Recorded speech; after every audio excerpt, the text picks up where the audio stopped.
Willkommen, everyone. Why is that on? That one should not be on. Hold on. You disappear. There we go. That is an interesting display picture, Jade.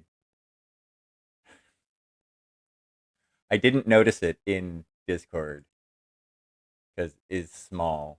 Wait, is different.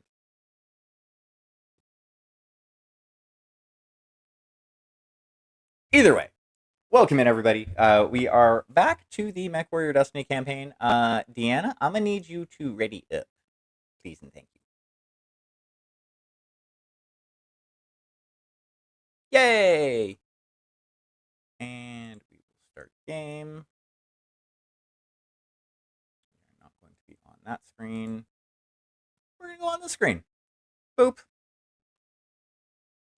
And I don't know why you and you are actually on the map. And I will update you just in case things went fucky for some reason. Alrighty. So where we left off a couple of weeks ago, there was a bit of a scuffle. The Blakist militia have attacked Ark Royale. The initial combat has gone actually fairly well. It turns out that the crew of the Barsuk, specifically the players, have been used more as almost shock troops in the operations that have taken place. Now, it has been, I'm going to say, 1 week in world time since your previous deployment. Things seem to be going well thus far. It's the Blakist forces on the planet have they're not necessarily on the back foot, but they're facing more resistance than they had expected. Not in any small part to because of your actions. This morning, Kirka, when you had woken up, you had received some intel that had been sent to you via the base's email system, as it were. It turns out that the pattern the patterns for the artillery have been kind of sussed out a little bit, and you have been given a possible, basically the possible next place that one of the emplacements is going to be at. We are going to use, because I'm lazy, we're going to use the island map again. And it is not going to be there. Give me one quick moment so that I can get rid of stuff. Oop. And back up to there.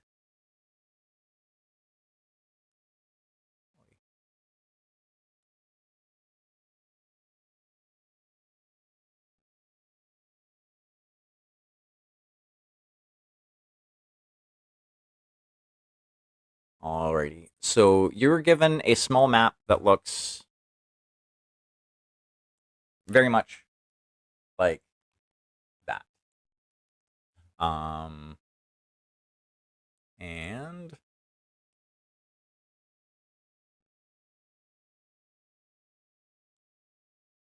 somewhere about there is where the looks like some of the next, one of the next artillery emplacements is going to be. However, it's from what you were able to, like, from the intel you had received, it looks like there may be a lot of resistance in and around that area. So you've been given some time to plan things out.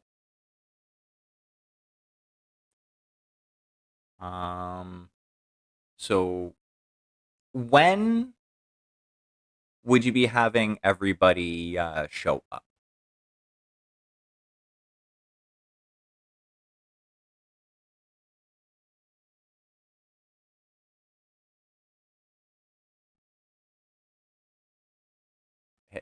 Hello? Can anybody hear me? If your push to talk is on, you're not pushing.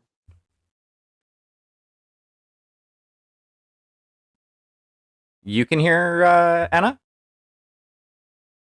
I can hear. Hold on just a second. I can go see.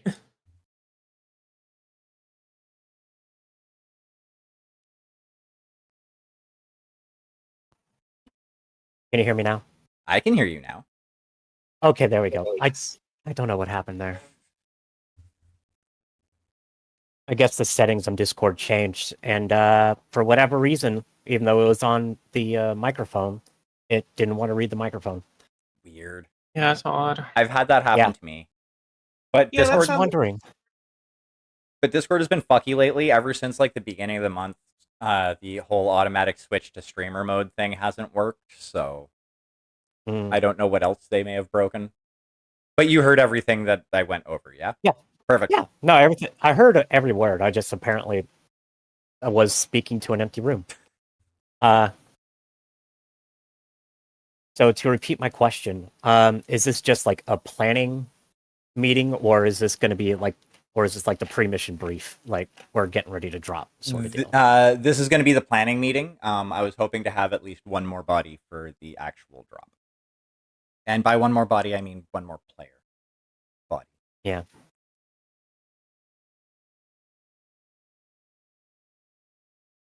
Yeah, I mean, it could easily be said that Ainsley is not Ainsley, fucking. I forget Cheer's character's name off the top of my head. That's terrible. Call sign Gremlin. Would be with the armor stuff. So, like, theoretically, they would still be involved in the battle, but the fourth person in the lance has more or less kind of been shifted back around to being Jet. So, well, it's more. I would like to have the player here for it. Yeah, like yeah, that's players fair. here for it is the thing. Yeah, I get what you're saying, but yeah, yeah. It's trying to find a workaround because like over table, there's been a lot of frustration about how the campaign's kind of broken down. So we were kind of hoping for some action. Believe me, I know. I was hoping for some Yeah. action recently as well. I've been doing my best, but like, unfortunately, life happens. Mm-hmm. Alrighty. Well, I guess we'll make the best of it. All right. So this is the planning meeting.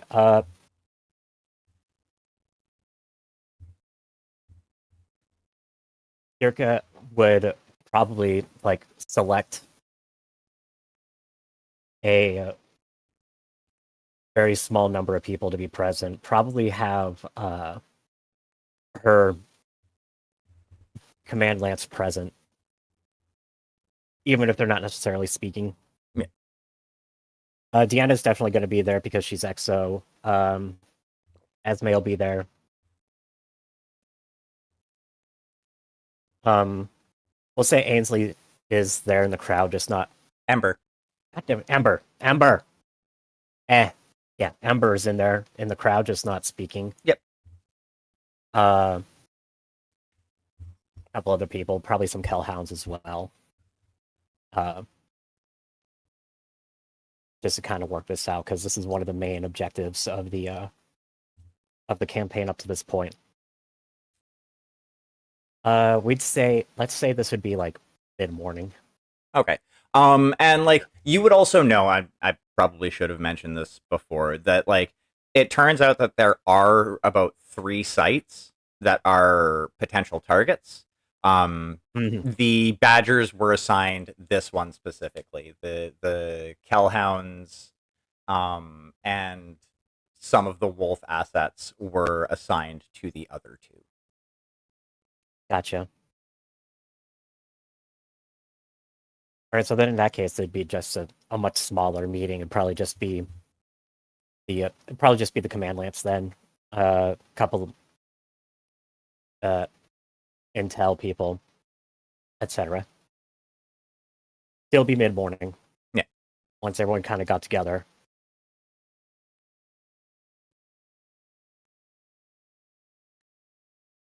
So probably after like usual, like combat scenario, like morning routines, whatever that looks like for everyone. Everyone kind of gets gathered around at like let's go 9 o'clock, just to give some time to verify, just to verify sources and all that before the meeting is actually scheduled to begin. And it's mostly, and it's going to be in a room with a table in the middle of it. Like it's going to be more of a conference room. Yeah. But the table itself has a holographic screen on it, onto which this map is projected.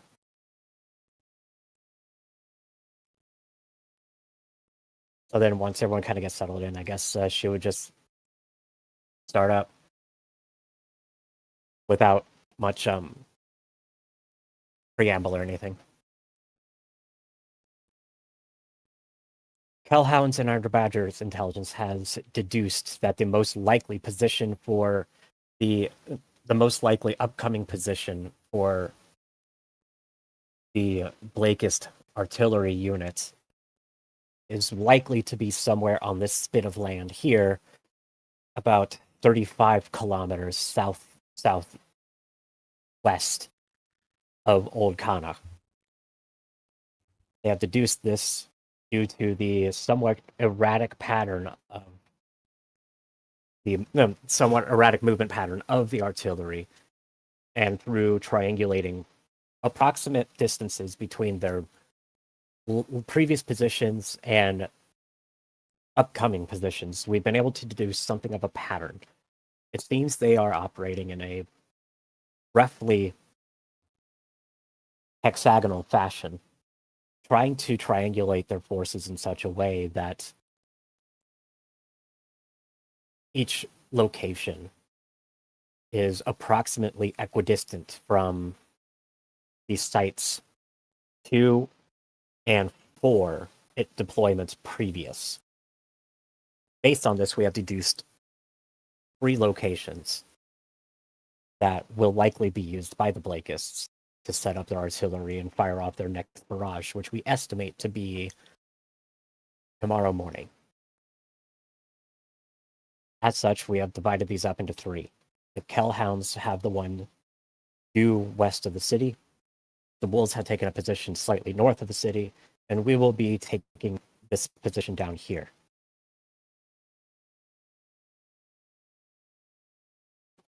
Given the fact that this is on a peninsula, the way that I see it, once the Blakists have set up their artillery in this location, it'll be very difficult for them to be able to move back out with impunity. As such, my present suggestion is to set up essentially a blockade.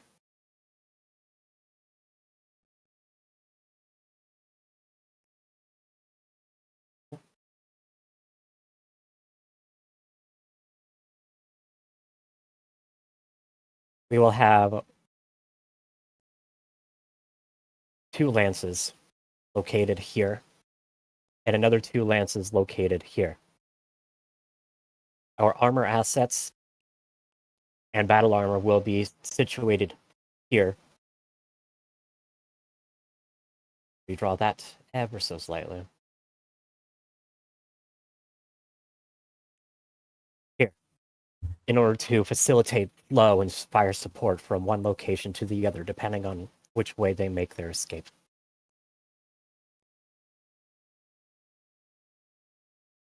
We in the command lance being arguably the most proficient in these sorts of operations will be the one engaging in the actual strike itself. Which under nightfall, we will be proceeding to do a strike directly into the heart of their artillery emplacement. The idea is that we will probably not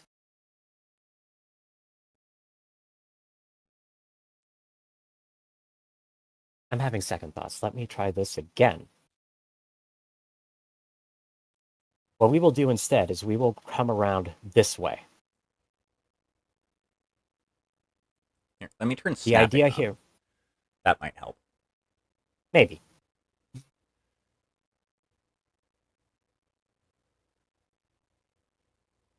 Let's see. It's still a little snappy, but that's okay. Oh,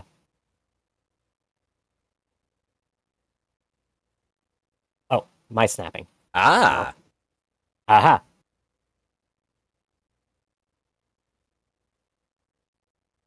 Don't mind me. is all good. There we go. We will be moving around this rock formation here in an effort to push them up and out. What I am hoping will occur is we will have essentially a hammer and anvil situation where we push the Blakist forces out into this field here and into a kill box.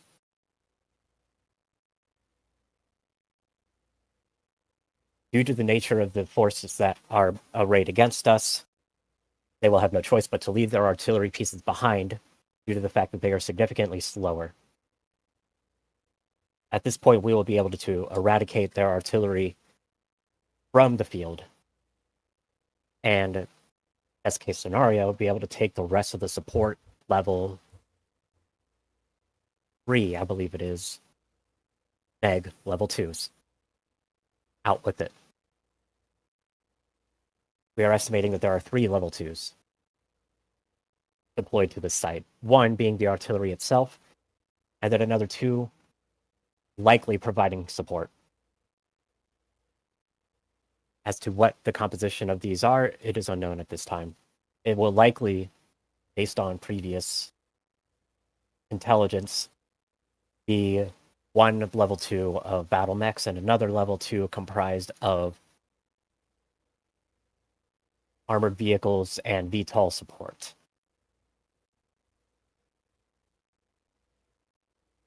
We can expect the battle mech level 2 to be fairly light in nature, but highly skilled in order to provide mobility as on their duty of escorting the artillery pieces to and fro.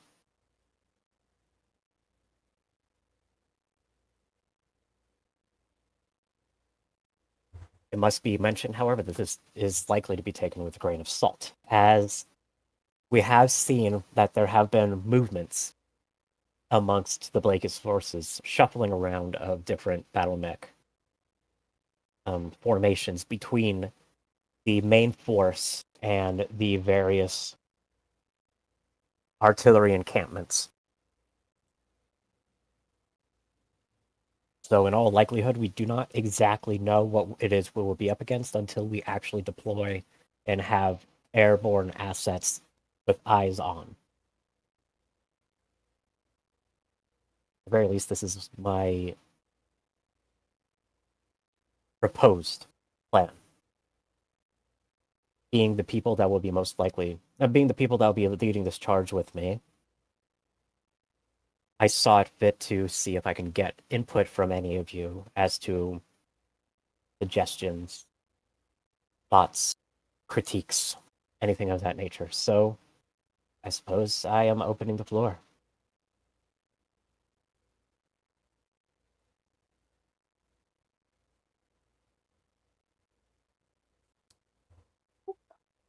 My one first thought is that we are leaving them escape route opening up here.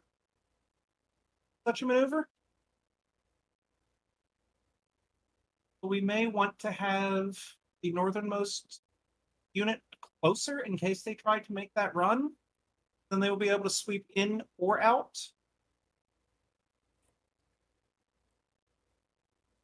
So you're proposing the northern formation to be a little bit more garish. Just in a location where it can respond if no matter which way they try to run.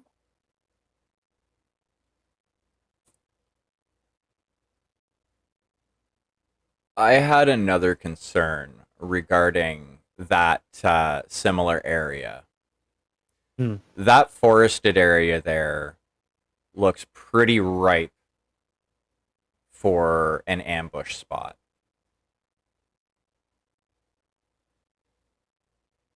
Knowing this one up here? Yes.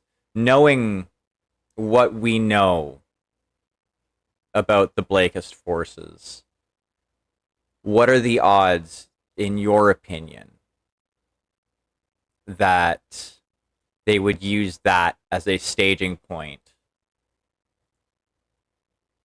to, well, try and beat us at our own game, as it were? Fairly high. Knowing this, though, I have already requested Barsuk transition its orbit to be more directly over this part of the peninsula. The dropships will be remaining on station after they have delivered our forces, which that delivery will be made approximately 50 kilometers to the east in order to avoid detection from any long-range sensors that the level 2s may have with them.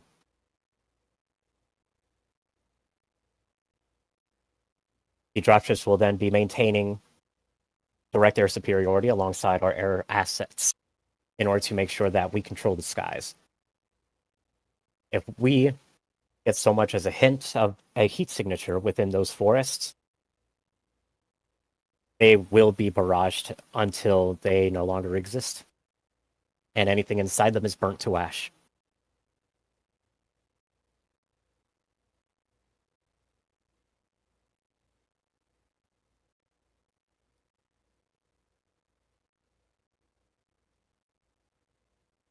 Very well.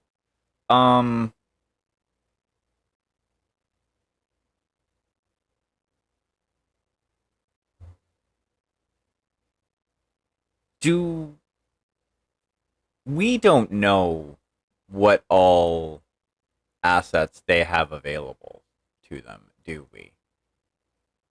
Not specifically, no. The most recent intelligence that we have is exactly as I laid out. It is a level 2 of artillery assets, by which I mean we have currently estimated there to be something to the effect of 3 long tom artillery pieces and 3 thumpers.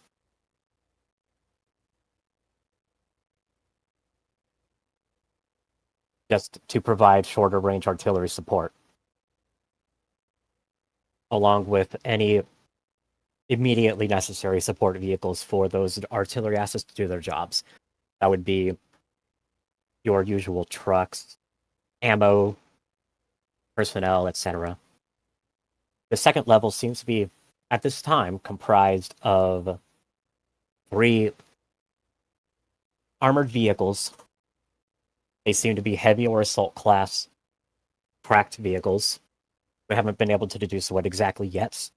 My guesstimate would be to expect the likes of Shrek's Demolishers, maybe an Alicorn.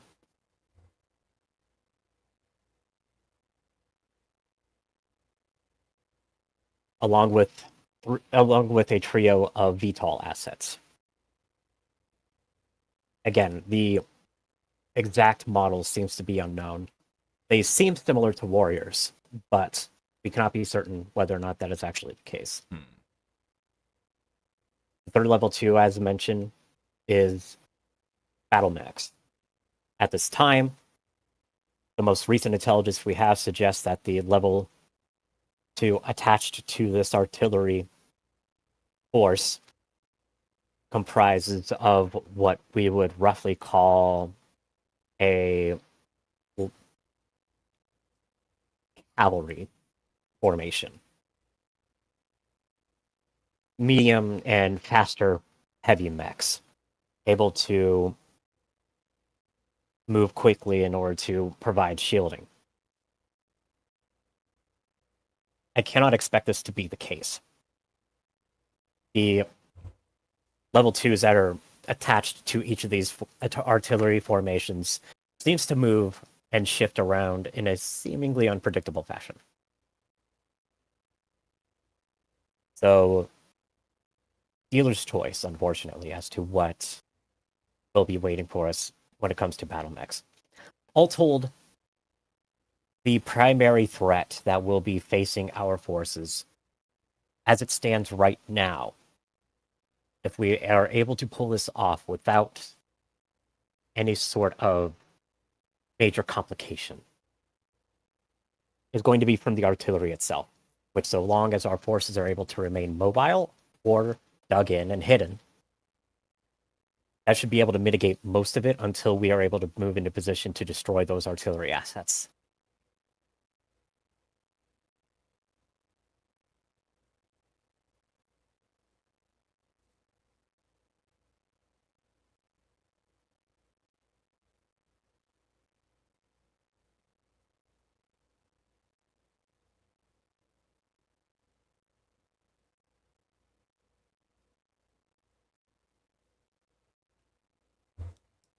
That being said, though, you do provide some important suggestions. I will see to it that we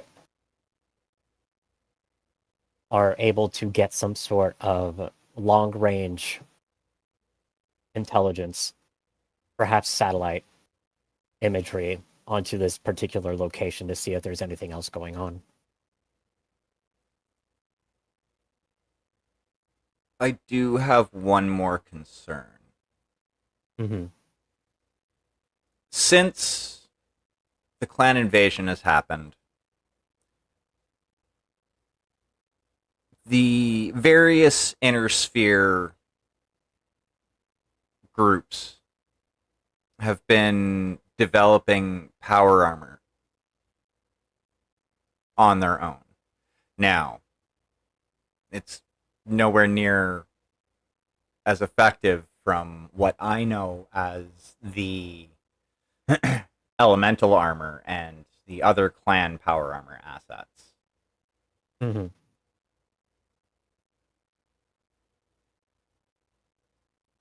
That might be something that we need to look out for. As I'm now, correct me if I'm wrong. I'm not. Like I don't do sensors and things like that. But units in power armor would be harder to spot in those in that bushland than a mech would. Very much so, yes.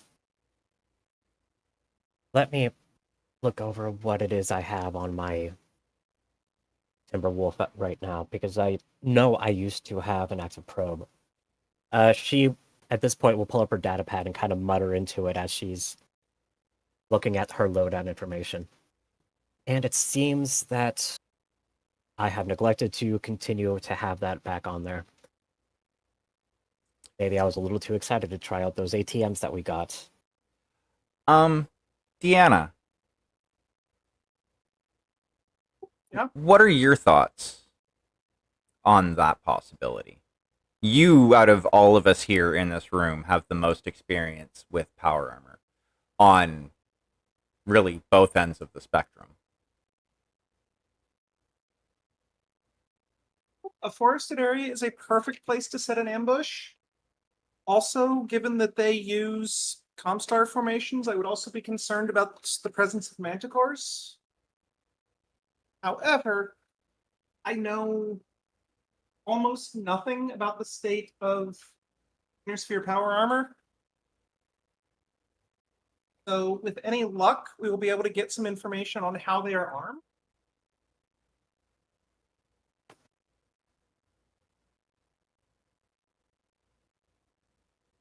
Allow me to send the both of you the information that I have regarding the Inner Sphere standard power armor that has been recently developed and distributed. We actually have a star consisting of that type of battle armor. It is significantly less mobile than the elemental armor that we are familiar with. It is similarly armed, however. And one of the other advantages that it seems to have is that it does not require omnimech transportation. However, due to the lack of mobility, I would foresee, as Diana pointed out, that they would be mounted up onto armored vehicles rather than an omnimech. At this time, omnimech distribution amongst the various Inner Sphere forces remains relatively minimal, particularly compared to clan forces. We have become familiarized with the more modern Inner Sphere battle mech types. And there is word that there have been some new omnimechs spotted amongst the Blakist forces, most particularly and interestingly, if I do say so myself, the Avatar. At which point she will remove the map slightly and put up a projection of the Avatar, like, in a, I guess, 3D, like, display. Mm-hmm. So it looks kind of wireframe.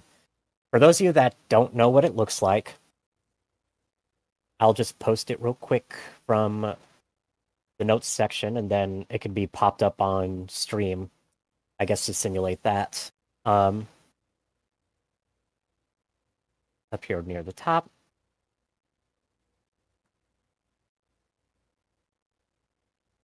Also, I, the player, am dumb. I forgot we did establish that there's an entire unit of standards, so you would not have been that clueless. Yeah, that's fair. But yeah, that's the Avatar.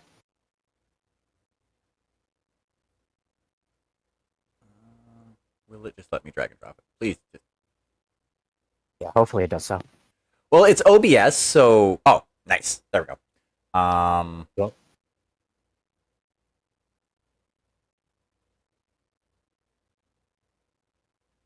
From what we understand, this is the Curitan attempt to replicate the Mad Dog from the salvage that they were able to acquire from the Smoke Jaguars and Nova Cats in particular. This only fairly recently rolled out into mass production. It is a 70-ton omnimech that moves at approximately 65 kilometers per hour at full clip. It is a fairly dangerous omnimech, all things considered, for Inner Sphere standards. And as such, it does also have the hard points in order for battle armor to mount up, like their clan counterparts. However, to the best of my knowledge, they only do so in groups of 4, as befitting their typical base 4 formations. Whether Comstar has had their own orders specifically so that they can mount 6 battle armor? I do not know. It is not outside of the realm of possibility, however. So yes, that is something that we will need to be keeping an eye out for, and it will probably be a good idea for at least 1 unit in each lance to mount an active probe of some type onto their chassis. I will be doing so onto my Timberwolf, since that is far and away the easiest change that can be made within this formation.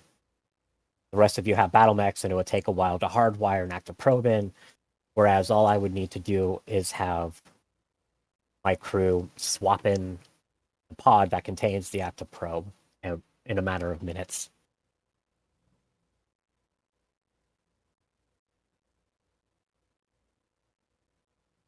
One of the reasons why I was asking about battle armor, and I'm sorry for jumping in,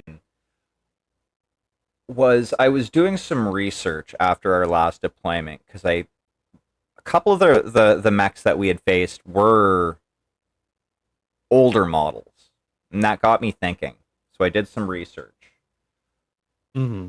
There are a couple of older battle armor designs, and at this point, Jet pulls up a schematic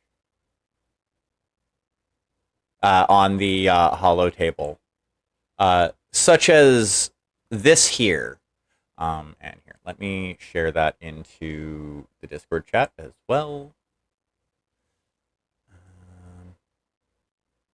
Oh. Why can't you be like OBS? Let's put you in downloads.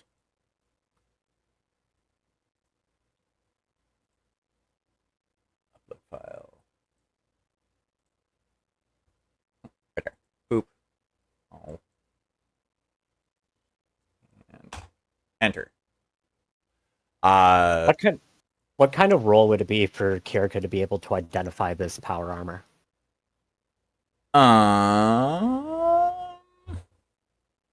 That is a good question. If I was to guess, I would say tactics, personally.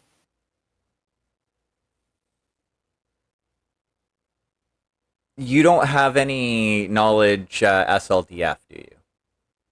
I do not.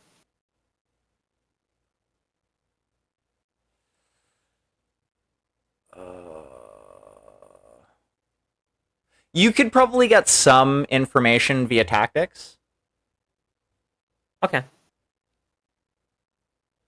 May as well use this role since we have these skills. Yeah, exactly. Oof.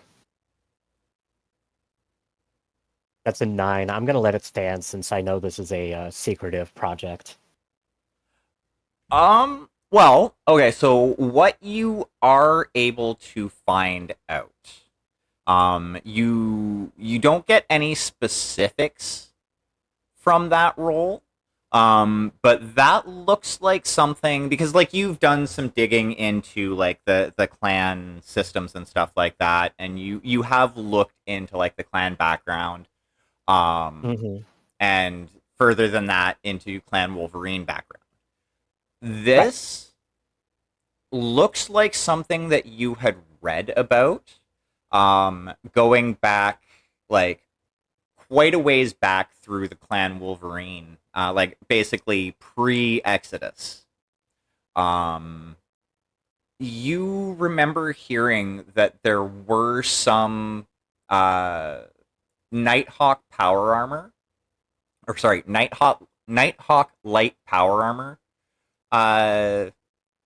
units that at least once or twice were attached to the 331st.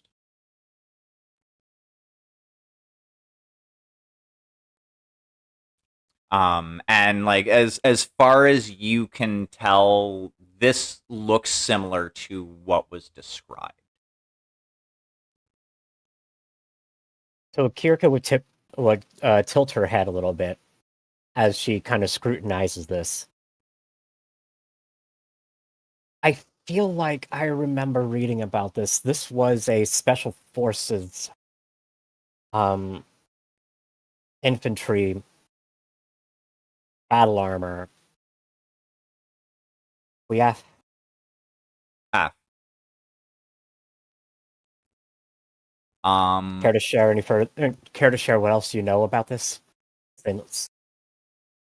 I think I see the connection you're drawing, but I want to hear it. From what I have been able to dig up about this, and at this point, the records that I have access to here are fairly scant, but this was a scout power armor frame. Mhm. As far as weaponry, it looks to be lacking. However,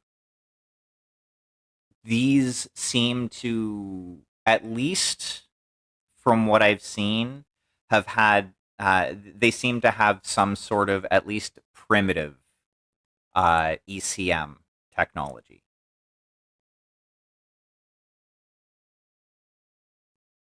I see. This could end up being a bit of an issue if we run into any of these.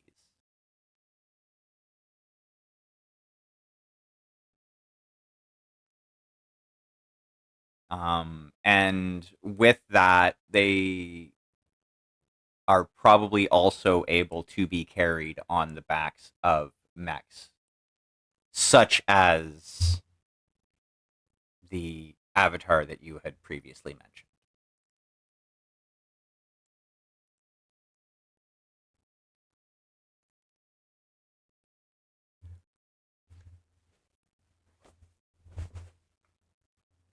You seem, based on the weapons loadout that you have here on screen, it seems as though that they are predominantly meant to be some sort of infiltrator or scout, like you said.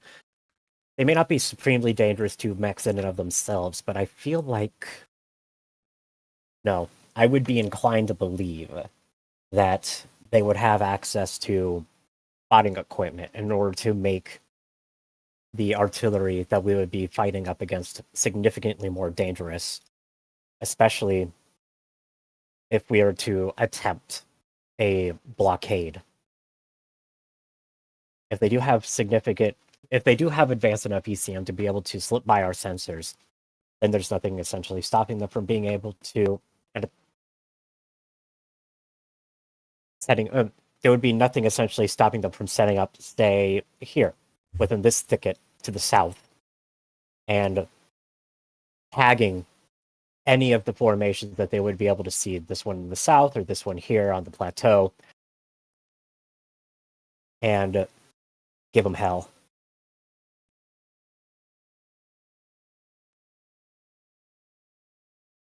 You're right, that is a force that we need to contend with.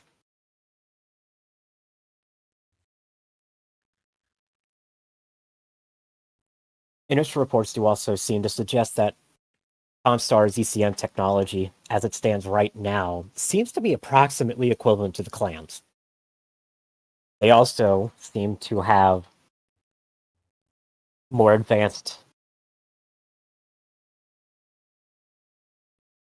I don't know how to describe it. Data sharing, I suppose. Our intelligence forces call it a C3 system. Command control communication. Basically, they have, and they got this as well from the Curetans, they seem to have developed a sort of technology that allows for the sensor readings of one unit to be shared with other units within that same network. This, in tandem with that ECM, could prove to be troublesome.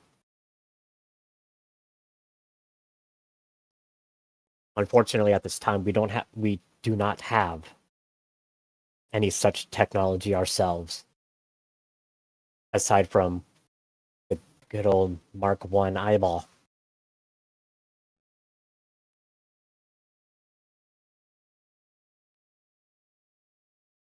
Well, Deanna, if you were in a suit of stealth armor, as it were, what would you do?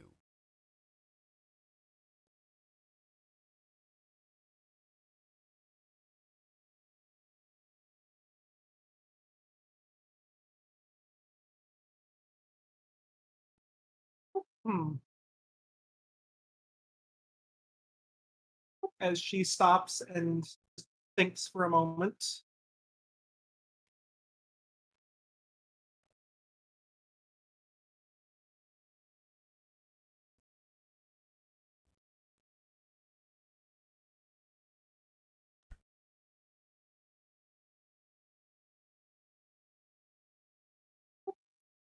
Assuming they do not have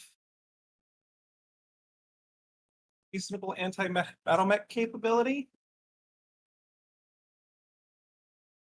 it would get underneath them and go for the legs.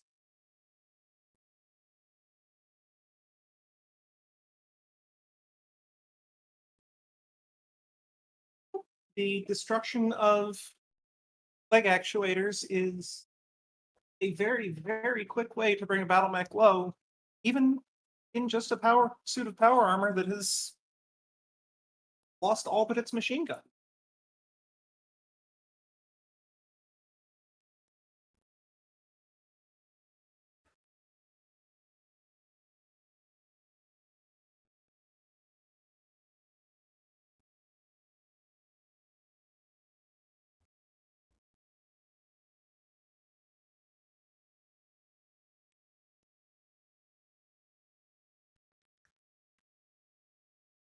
Question for you, D. Yeah. Or F. How long has it been since you've taken to the field in your elemental armor?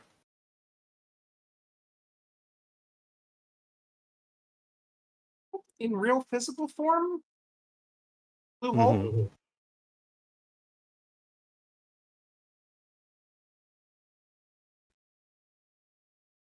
How comfortable would you be to take up command of our infantry forces as a screening force to prevent these probable threats from getting the better of our forces?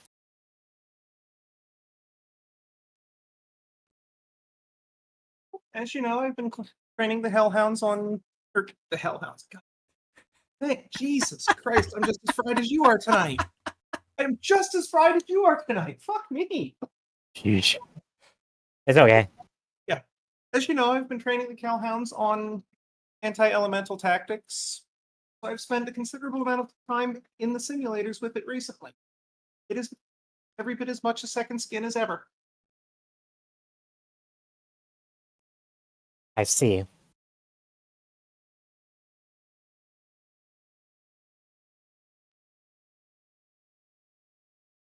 Let me look over our order of battle real quick.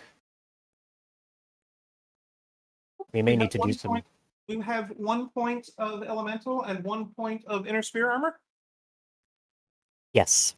What I am more curious about specifically is the number of Omnimex within our formation. What we may need to do is do some restructuring or shuffling around of our assets in order to facilitate a more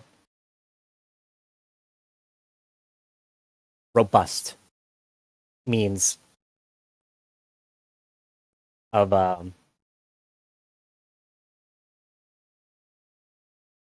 what's the word I'm looking for?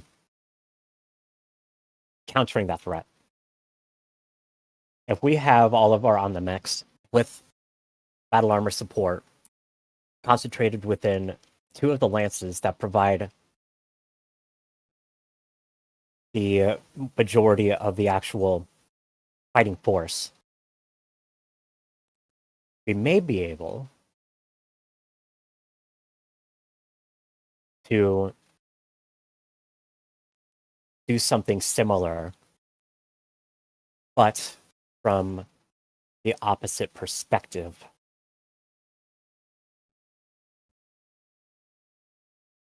God. How hard would it be to put an ECM into a suit of elemental armor? A standard ECM suite weighs almost as much as the armor itself.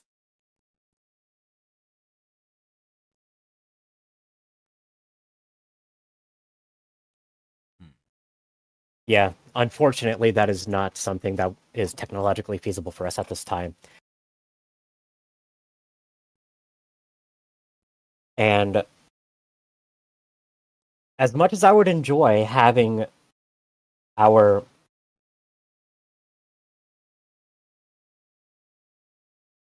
However, there is a potential A hole that we are not considering. Hmm. The Rattel came with us, Kuyaf. we have one of them, Af. The other one, I believe, is being used as a prototype for further testing and production. I believe it was recently transferred to Roadside. But we do still have the one. The one with advanced electronic warfare capability. True.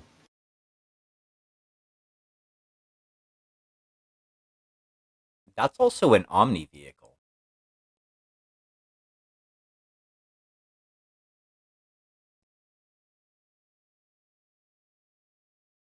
As well, if I remember correctly. Half it is.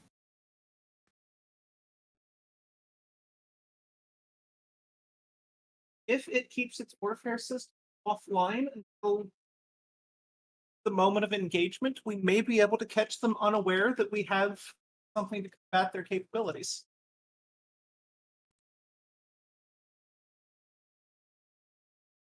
If I remember correctly, those same electronic warfare capabilities on the Rattel have also been reinforced. If I remember right, not even the clan level technology has been able to successfully penetrate its electronic capabilities. So unless they have superior equipment to clan tech, that might be our best bet. Such equipment can also counter enemy ECM. Very much so. They would Easily. not be able to counter ours if the assumption is correct. But we could shut down theirs.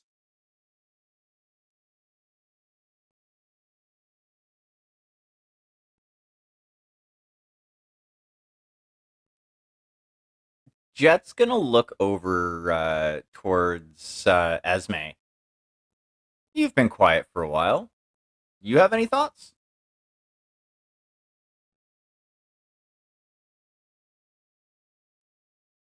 No, not really, no.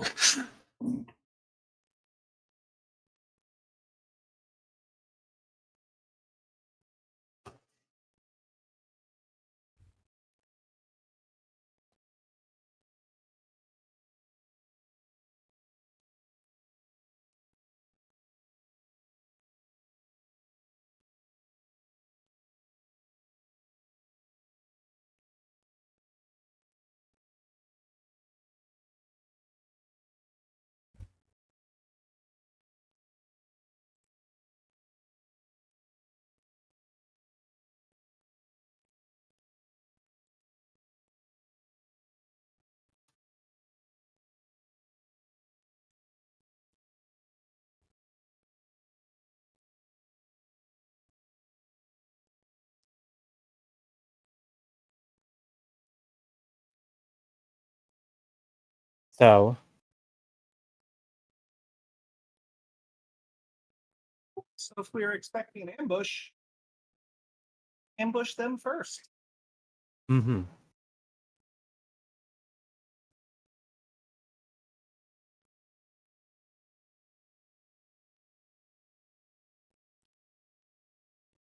Quick out of character question from the Yeah. GM.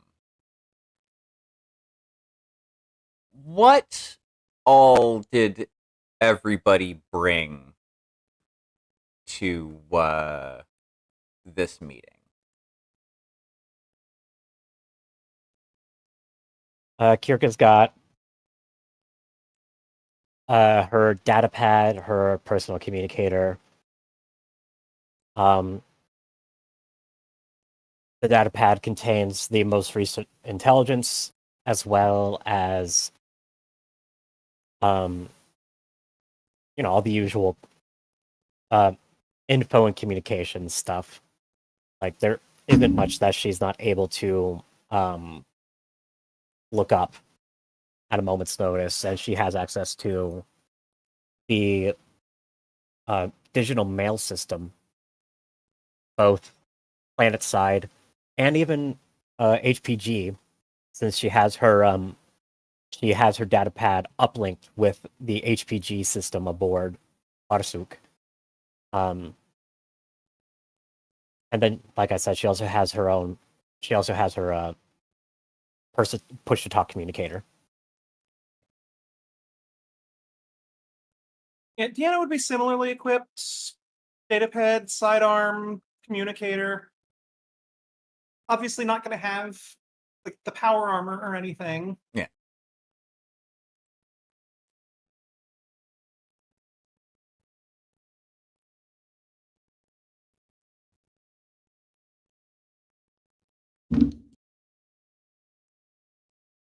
Yeah, I guess Esme's got about the same. Wouldn't really be much reason to have anything else, I don't think.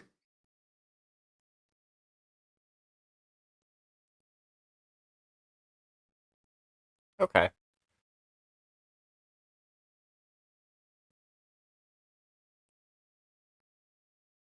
Kirka, you Mm-hmm. receive an alert on your data pad.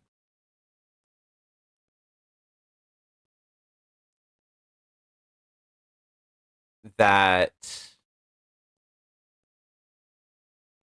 it seems, well, basically, it says that there seems to be fighting uh, within the base. Potentially, it looks like some infantry has found its way onto the base, and there is a firefight happening. As like basically there's like actually all of your data pads have an alarm blaring right now because of this.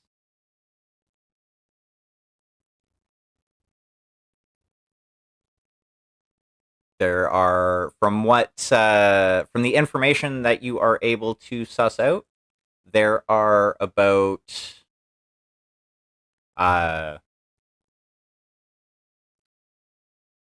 between 6 and 10 individuals who are currently holed up in one of the briefing rooms that looks like they've barricaded themselves in. And they're using that as kind of a strong point to fire on some of the Kellhound's security.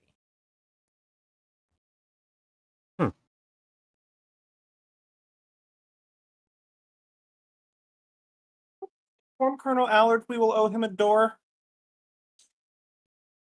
I think I know how to breach this strong point that is not that strong.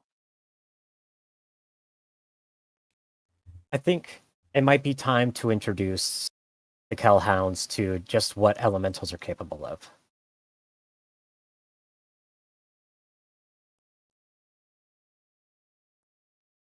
Or perhaps give them a reminder.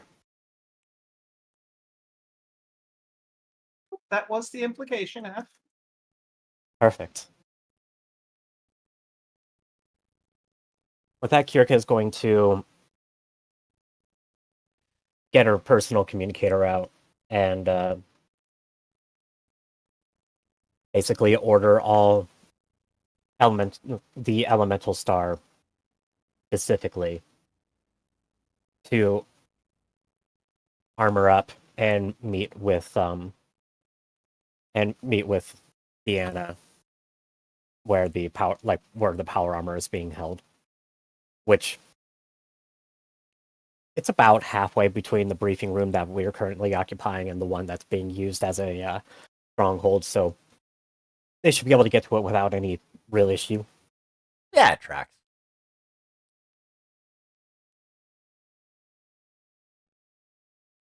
Jet kind of raises his hand, like, almost meekly.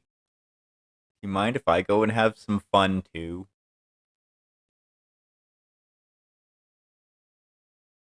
Sure, just don't get yourself killed. Everyone else will be sheltering in place.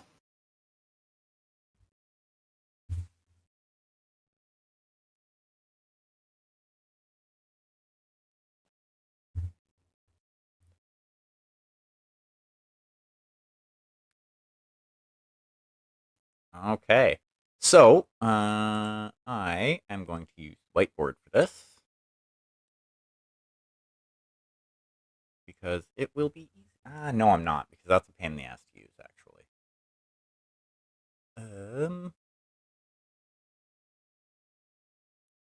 Haha. The spaceport one. Boop. Hey. Said boop. I need that. I just love the random cat girl peeking over a roof there.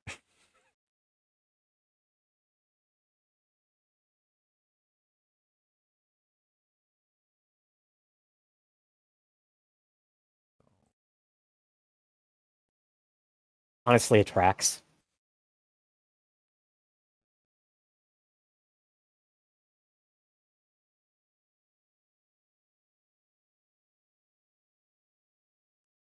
Okay, so that's the door. There is a window. And another window, which seem to be broken out, which are being used as firing points.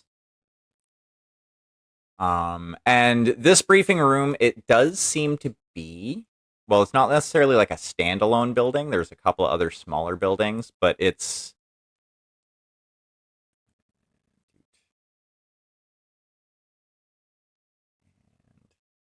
doot. Boop. Okay, actually, I need to do one thing. Yeah.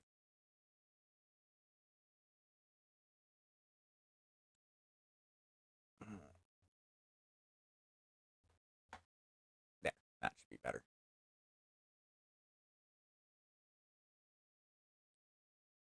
Haha, there, normal size tokens.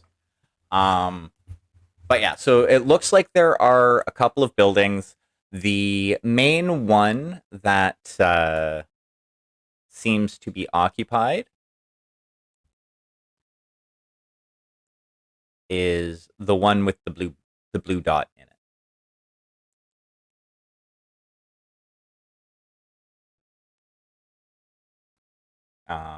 There doesn't seem to be anybody in the other building, but there aren't any windows to necessarily fire out of, so you're not sure if there is an entrance to that other building. And there are like a couple of barricades set up with like just kind of makeshift cover that's been put in place that the Kellhounds are currently behind and firing from.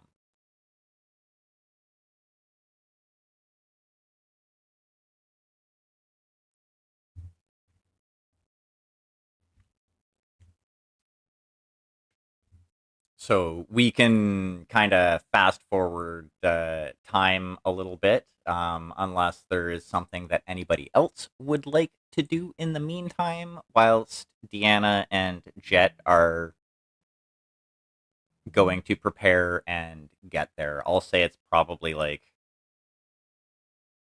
5-10 minutes for like, well, how long would it take to get into battle armor? If it's already hotted up, I think you just step in and pull it closed.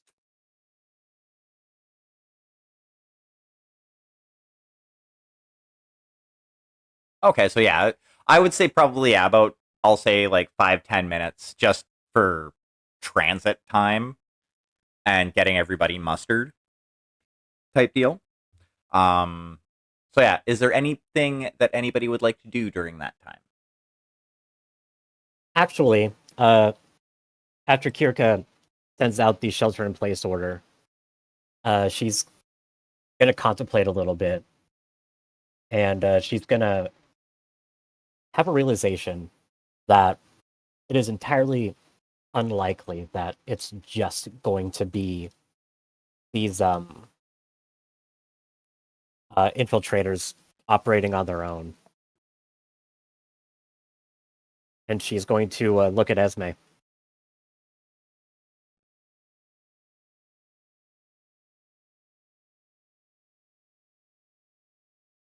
Esme. Yes. Mm-hmm. I have a sneaking suspicion that they might need battle mech support. Your mech is still in. Your mech is still stationed in the mech bay next to mine, right? I believe so. That is not far from this briefing room at all. Let's go mount up. I have a sneaky suspicion they might need us. Okay. You do know how to cold start your mech on your own, yes?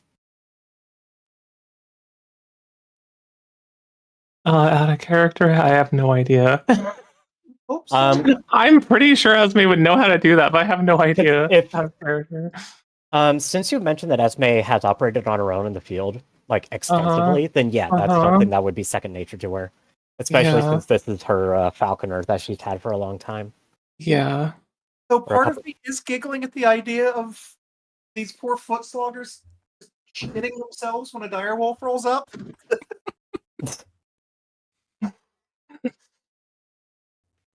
I mean, a timberwolf and a falconer is still nothing to sneeze at. Yeah. All right. Well then, yeah, of course. Okay. Which at that point she'll just kind of gesticulate for Esme to come to go with her, and they'll get mounted up in their battle mechs. They're a few minutes behind, so it'd probably be a couple of turns before they would show up on site, just for sake of balancing or planning or what have you. Yep.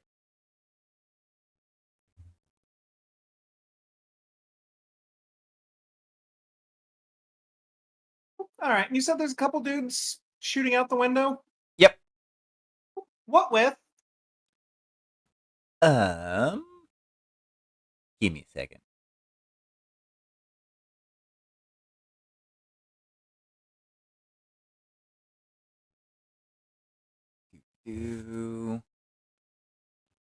From what you are able to see,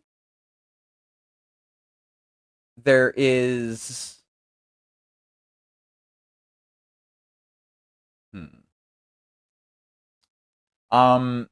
there's at least one support weapon. It sounds like it's an autocannon. Other than that, it's assault rifles. There's like from like as you walk up, you can see there's like 3 assault rifles, and you can like hear/see the business end of a autocannon kind of sticking out the windows. So autocannon is there. There's like there and there and there. So the big line in the top window is autocannon. The 3 shorter lines are assault rifles. And the door is the one that has the arrows going either way, just to differentiate.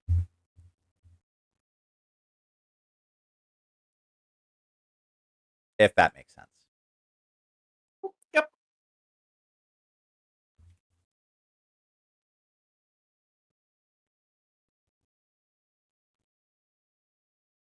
Oh, these poor bastards.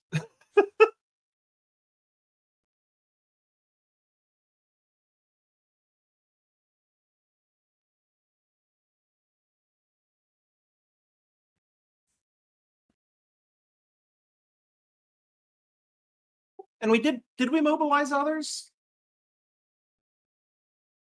I mean, if you want to have others mobilized, I'm just having a brain fart and couldn't remember what happened back in the briefing room already. it was mentioned to potentially mobilize others, but I think that was probably left to your discretion.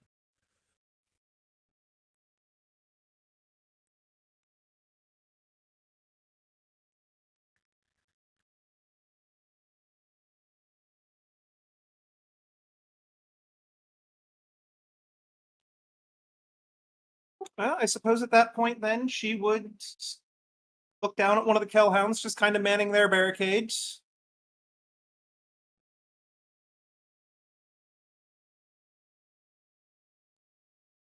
Cover me. I think we need to be rid of this autocannon. And she is going to bound over and grab the barrel and try to rip it through the window.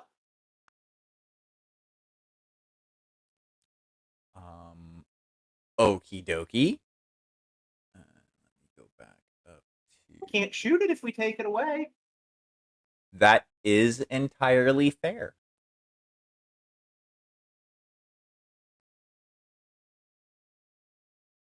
And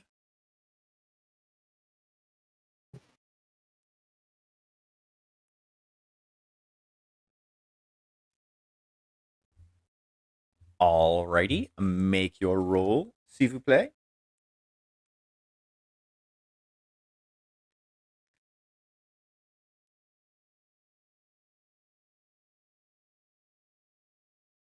Oh, that's pretty lousy.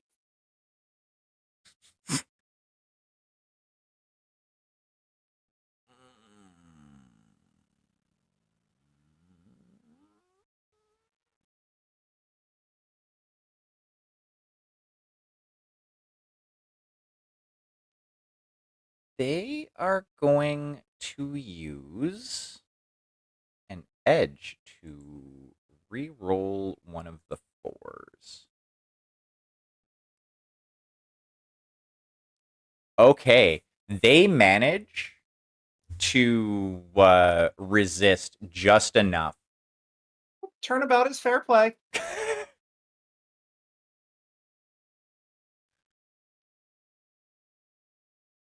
Which did you re-roll? The one. I okay. rolled the one.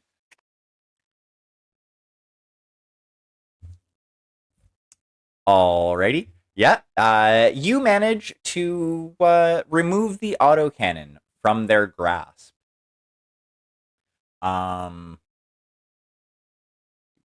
Do Yoink.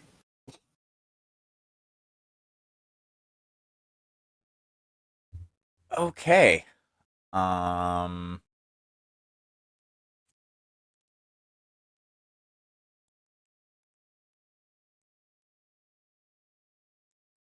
As you do, though, a couple of grenades come flying out of the window.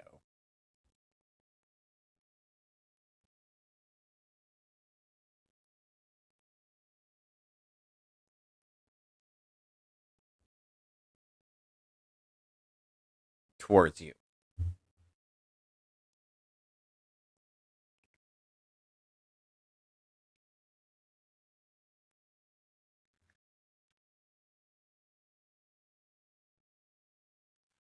And a defense roll, please.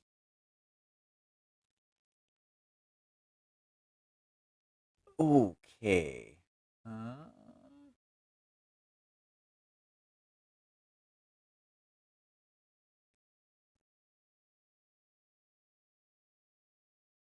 Alrighty. So you are going to take 1 damage to your suit as a brace of grenades explode around you.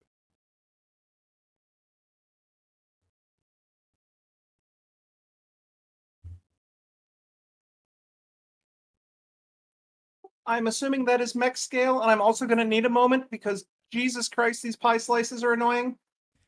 That's fair. And yes, it is mech scale. Because they do 10 for AP grenades, and I'm assuming that's personal scale, so Yeah, that's fair.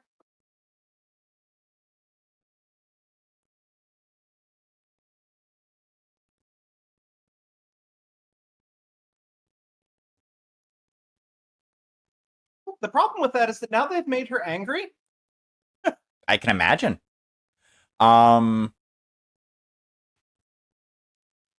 Jet, while you're doing that, is making his way over here.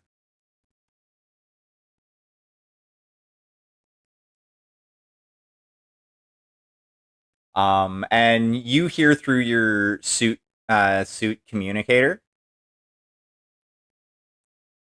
Keep them busy. I have a plan. And followed by a little bit of giggling.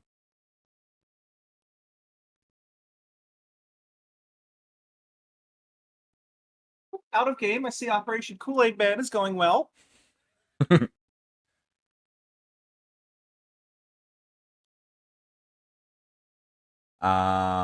And you are going to get shot at by a few more pupils. I'm just gonna do them kind of all at once, just so that it's not tying things up. Actually, no, I'll do them in 2 groups. So the first group misses. The second group also misses.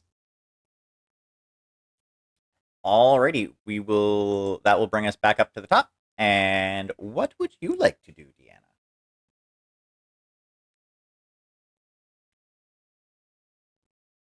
How many are on the other side of this window? On the other side of the window, looking in, you can see you can see 4 bodies, including the one that used to have an autocannon. Okay, so 2 on each window then. Well, no, you can see 4 inside of this window. There are 2 like right at the window, but there's 2 kind of back a little bit from them. No Hellhounds uniforms?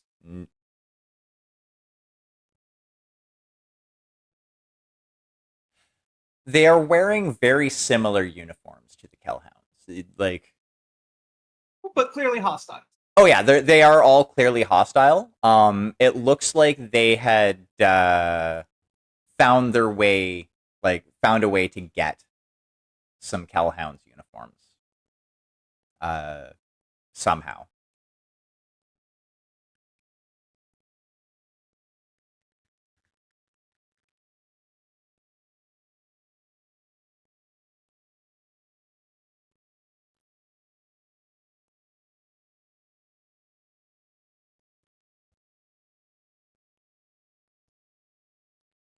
Well, then I suppose the problem for them is that my explosions are bigger than theirs.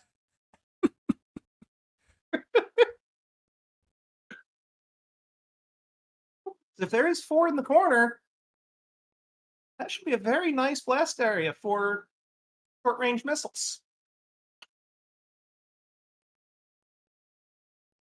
Yup.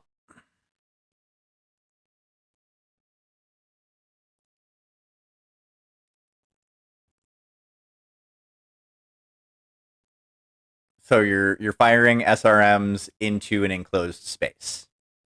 Yes. Okay. Be glad this isn't Shadowrun. How? Okay, so hold on. You. At least in this system, it's PM Fiat. In Shadowrun, it's math. Okay, so that's. And it's going to be standard warheads. Uh-huh. That's 12.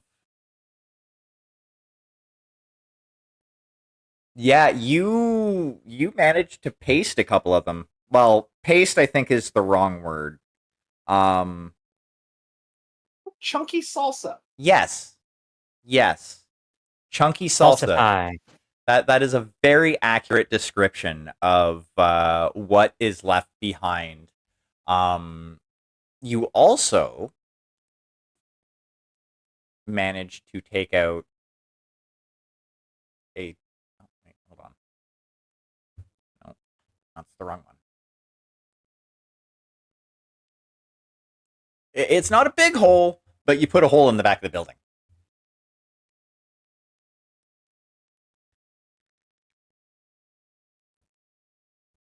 I'm assuming you don't even need me to roll the M die?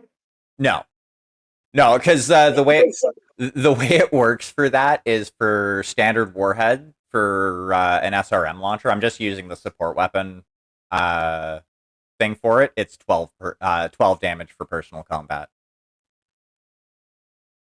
I don't think the M die would change that very much. No, it wouldn't. However, So is that... Now I'm curious if the SRM launcher is a 1-tube or a 2-tube. for the support weapon, I'm assuming it's a 1-tube. But it does say that it can attack up to 3 different targets per narration. Yeah, that's pretty standard for high explosives. Yeah. Speaking of explosives, just after you unleash hell on that side of the building, you see Jet jump out of the door of the other building, and you hear another explosion. And I kind of see another explosion on the other side.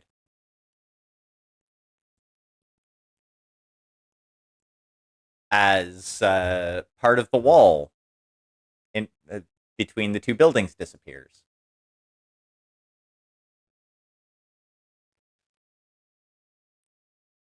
Now, Kirka and Esme, Uh-huh. just after you two get your mechs hot started and moving, you see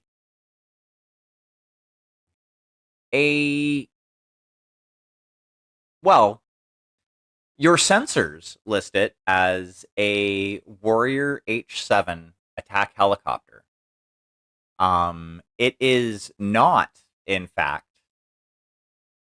flying. It does not have the colors of the Kellhounds.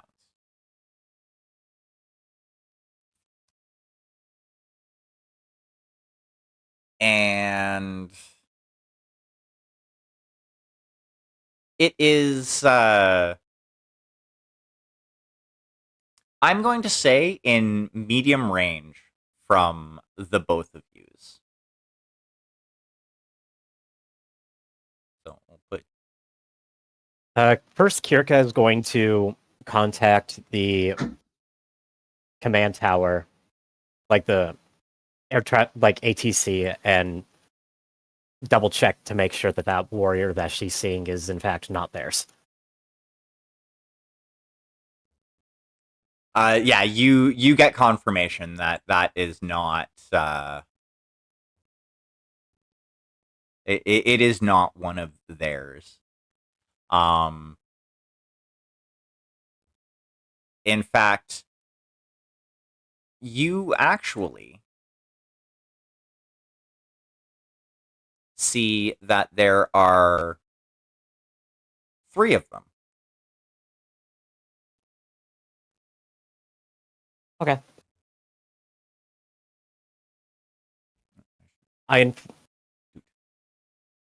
inform ATC that we are engaging the that we'll be engaging the bogies with force, and to inform us if there's anything else in the vicinity.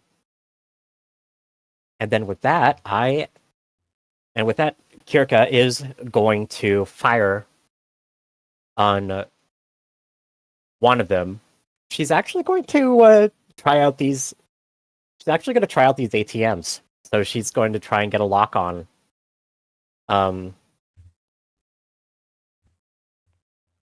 The warrior labeled 4. Oakley dokley. And see if she can fire on it. Okay. They are movement 4, by the by. Okay.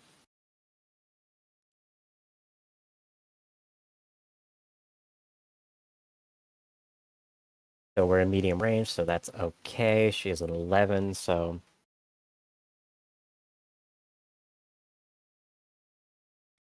that's going to be a +10. Like I said, goodbye, absolutely crazy fucking to hit numbers. They have I think that means D has the highest bonus in this one. Because it's support weapons and not piloting. That is fair, and they are going to re-roll that because that was a very bad roll. You hit still. Barely, but you hit. All right, so that is 1 pack of ATM 3s. Per the discussions that we had a little while ago when we first floated them, and per the character sheet that has the setup with the ATMs, they do 2 plus MM for a max of 4 for each pair of ATM 3 launchers. Okay. So I am going to roll 2 individual D6s. That's another damage. That one is not. So that is going to be 2 damage to the 7 of that VTOL. Yep. That is 2 damage to the front. Which... Oakley dokley. And Next damage? Yep. Okay. And that's another missile to the front. Alrighty, so how does this look? Kirka's going to traverse up. She's going to see the missile reticle, which looks slightly different than what she's used to. like kind of growl and then shift to a higher pitched growl as it locks onto the warrior. She's going to fire off one pair of ATMs. 6 missiles just go screaming out of the right missile pods, arcing up into the air. 3 of them don't quite hit their mark, but the other 3 manage to slam directly into the nose of the VTOL, causing it to pitch up and then begin to spiral as the pilot has essentially been knocked out from below and sends the thing careening down into the tarmac, where it flagrantly and explosively deconstructs.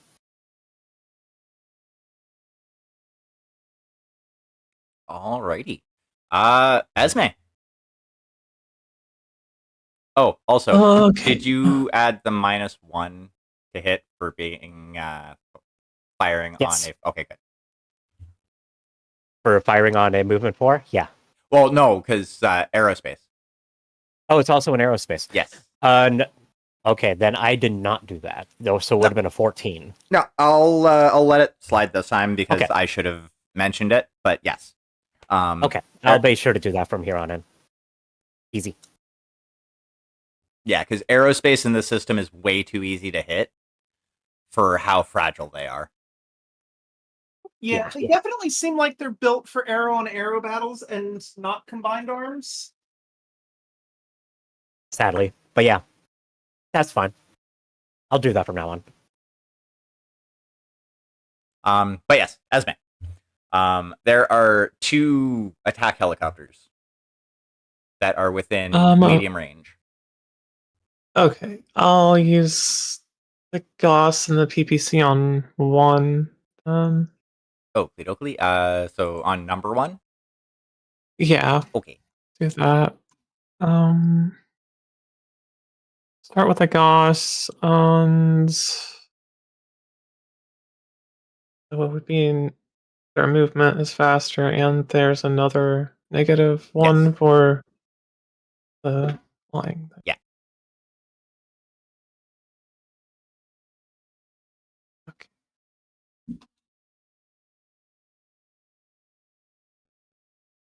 That's 18. That is a hit. Okay. 7. That's in the nose. And Gauss does how much? 5 damage. How does that look? Okay, I guess just no sooner than the first one crashes to the ground, Esme takes aim at another and just unleashes the Gauss, which rips through the nose all the way through the back and just causes it to explode in the air. Yeah, actually, it would probably do something similar to that, considering like the most they have in any one location, including structure, is 3. They are very squishy. Okay. Nice. Alrighty, so the last remaining attack helicopter. I can't believe they have a ram damage. That's ridiculous. Gonna move a little bit and try and kind of close the distance. And they're staying out of point blank. They're in short range. Now from you, Kirka, and they are going to first fire their AC2 at you. Oop. And they get one All right. more because they are faster. And a shaboop. And a shaboop.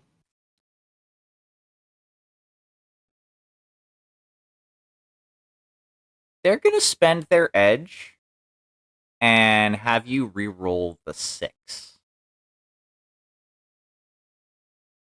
All right. So that is going to be a 3, so it converts that 19 to a 16. Okay, that is going to be a hit. Okay. And it is going to be a hit in the 6, which is going to be the torso. Oh no. I get planked by a 30 millimeter. Yeah, you take 1 damage to the torso. Pew. They're also going to follow that up with their SRM-4 rack. Okay. Boop, boop, and a boop. Shaboop. They hit. Heroic shot. All right. And no extra damage. So you're going to take 1 more damage to the torso again? The torso again. So you have taken Okay. 2 damage to the torso. Alrighty, we're going to switch back to the personal scale combat that's going on. Deanna, you just deleted, I'm going to say 2 of the guys that were in, like, further towards the back of the room. And the one of the other walls exploded, causing a little bit of panic.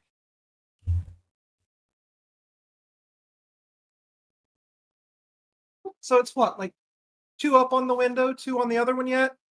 Yeah, so there are 2 on the other window. They're still kind of firing at the Kellhounds that are positioned. There used to be 2 back there, so there's like 2 there, 2 there, and 2 kind of in the center of the room. Now focused in that direction.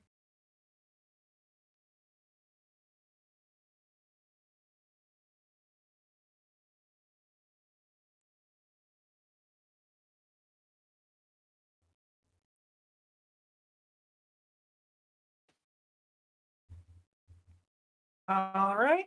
I think second first, same as the first, except we're going to pop this window this time. Alrighty, SRMs again. Yes, sir.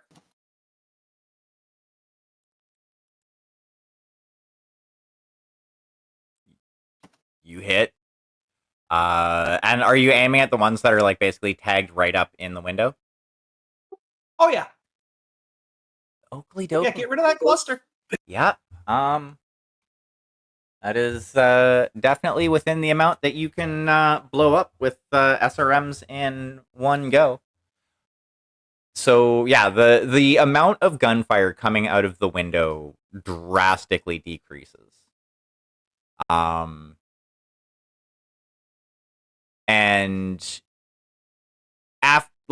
through the smoke and or well, not through the smoke, but like through your like the audio pickups and on the outside of your suit, you can hear what sounds like shotgun firing off. And immediately wondering what the hell he's doing outside of the suit. Jet doesn't wear a suit. Where's your super suit? But yeah, so you see one of the ones in like the back of the room kind of fall over afterwards.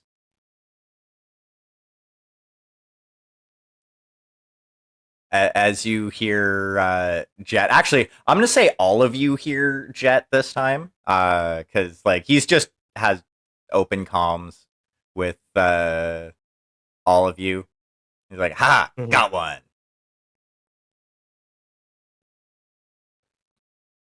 And there's a little bit more gunfire. Like the other one is kind of trying to do suppressive fire towards the breach in the other wall.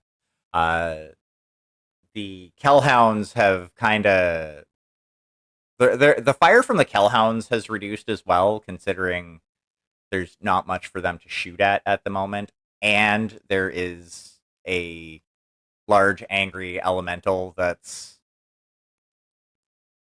kind of in the line of fire. I was gonna say showing them why planners are scary, but that works too. Well, yeah, column A, column B. Let's go back to Kirka and Esme. You have taken out 2 of these attack helicopters, and there is a third that is what it looks like right now, trying to gain altitude to break off. Kirka's not going to let that happen.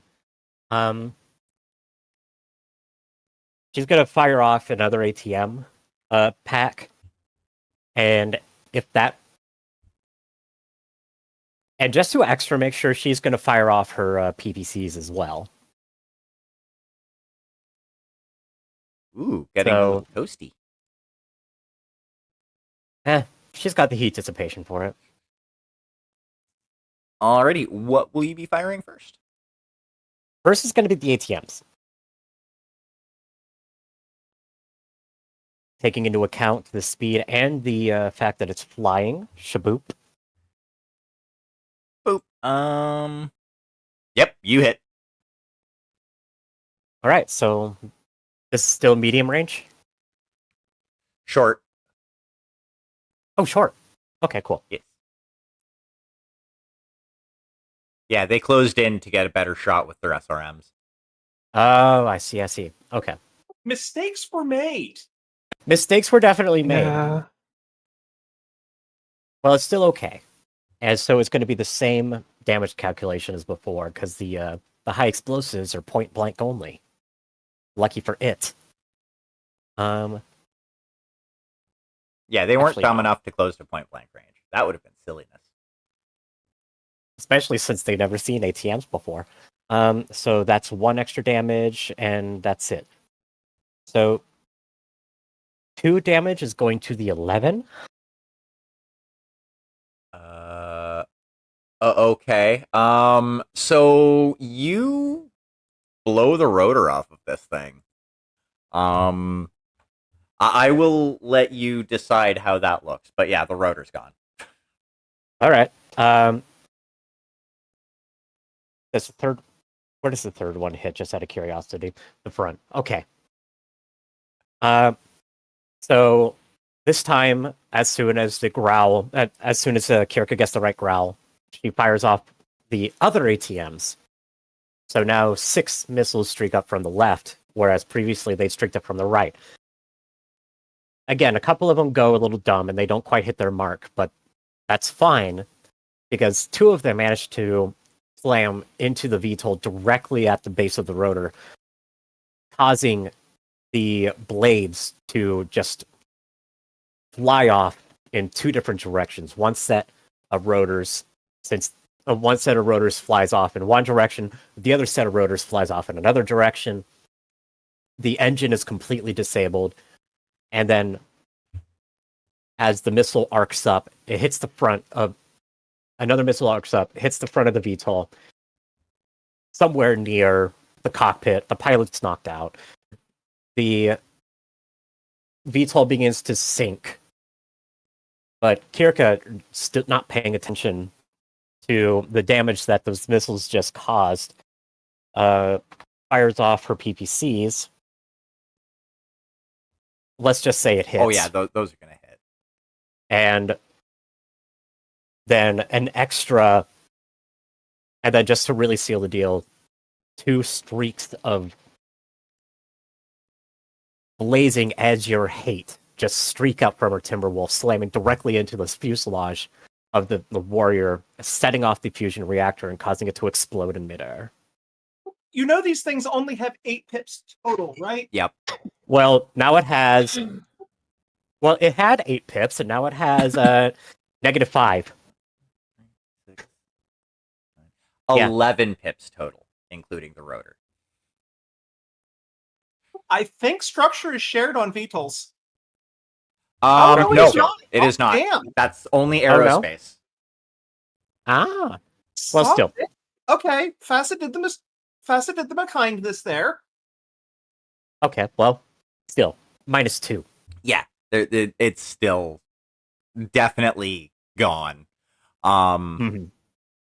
You might be able to get some salvage out of the other two. There were parts left. If by parts you mean like a bolt and like a couple of grains of dusted glass. Well, I mean, the first one, it was just like the nose cone that was taken out, like the cockpit and the nose. So, you know, there might be something left. Though they will be considered as destroyed if they're taken as salvage.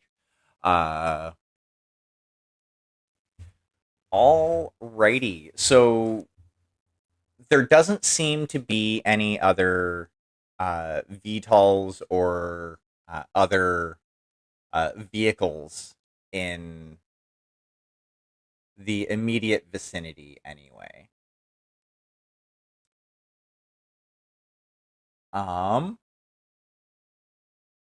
Deanna. From what you can tell, there are 3 bodies left in this building. The herd has been thinned enough that it is time to remove the door and fire something a little more precise, like a laser. Also, I think you're out of SRMs anyway. Yes, I am. The astronauts did their job. Yeah, Yeah? 2 volleys. That's all we needed. As just grab the door with the battle claw, rip it off, pull the laser up, and put a hole in a bitch. Alrighty.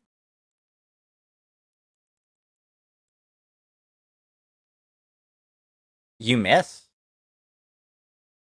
Fuck it, we'll take the reroll. I'm just gonna reroll the 1 because I think the 5 is fine. Oh no, it's a 3. Never mind. Yeah. Fuck it, we'll roll them both. That's better. Yep. So you delete a fool. Death becomes you, motherfucker. Because they don't have. What was the? I was using that one. Well, okay, no. He's not dead. Hold on. I thought max kill damage killed instantly. Well, it's basically times 10. Is, I believe, the way it works. And the small laser does 1 damage, right? Yeah, like I know if you downgrade a hit, it becomes 10. Because there's a plot point thing for that. It's been too long. No, that's building a mech. Where is it? I should have looked this up as soon as you said we were getting an armor. So I had this shit in front of me. Well, regardless, Regardless. dude is unconscious. He has gone into shock, and he is probably going to succumb to full body 3rd-degree burns. Yeah, that's pretty fair. Because the -4 that he would be at applies to the consciousness check. Yeah. Yeah, he ain't waking up. No. He is not in a good way. And as you do that, you see Jet turn the corner and leg the next guy. As like you can see Jet pull up the shotgun, and this guy's leg below the knee just kind of disappears, taking him out of the fight.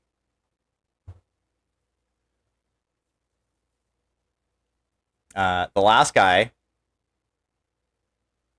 is gonna try and shoot at you. Because while you are the hardest target, you are also the biggest threat.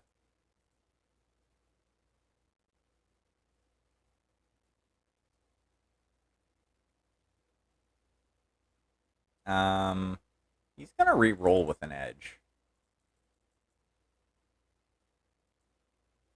He actually hits. And you take 2 assault rifle. It's gonna be 3 personal skill damage. Okay.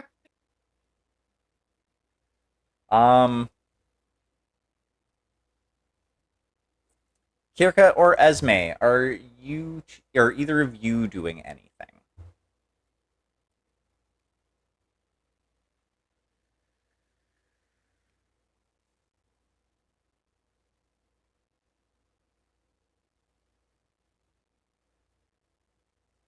Going once. Oh, I need it. Sorry.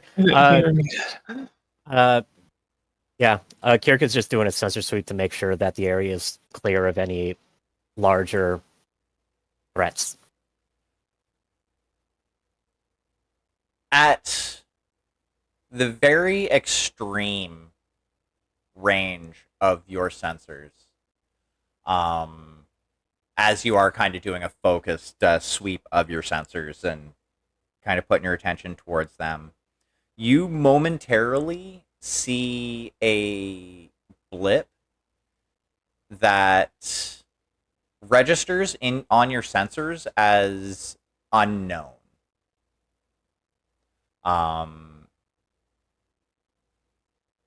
Unfortunately, it's moving at a very high rate of speed and is traveling to the southwest.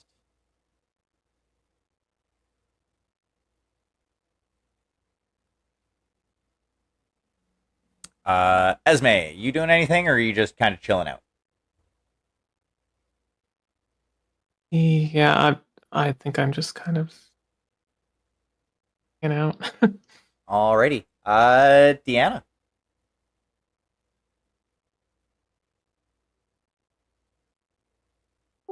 Since, knowledge is a good thing to have, the goal here is to learn from the last time we had fuckers infiltrating like this. Shove the power, take the gun away, shove the power claw in his mouth, and just use the speakers to tell him to surrender or this will be painful. Roll intimidation. Oh, a skill Deanna has in spades? Actually, not really. Really? Charisma based. Oh, yeah. Wait, does Kirka really have a higher intimidate than you? At a +6? Oh God, yes. Because it's charisma based. Fair enough. I will say situationally, yeah, this guy drops his weapon and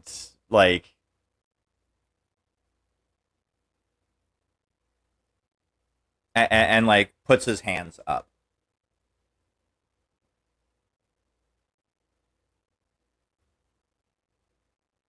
I've taken one alive. Send the Hellhounds in. Is currently unable to activate any teeth that he may have. Kirka knows better than ask questions. Copy that. He'll change. Issue with teeth. Oh, no. No, she's just like... There'd just be a flash of just... What do you mean activate teeth? Never mind. Before just... Copy. Changes frequencies. Situation under control. Sound all clear. Calhoun security forces report to the formerly occupied security checkpoint to apprehend 1 prisoner.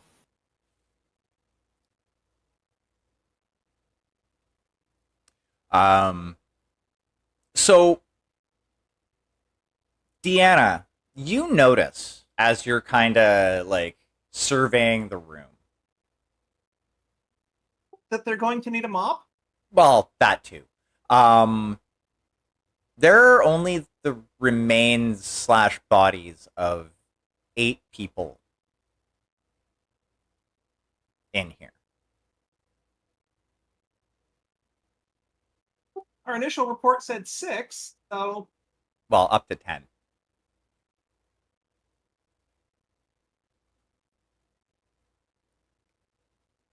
Well, up to 10, 9. So there might be one more floating around. There might not. might be a couple corpses in that first room Jed had. True.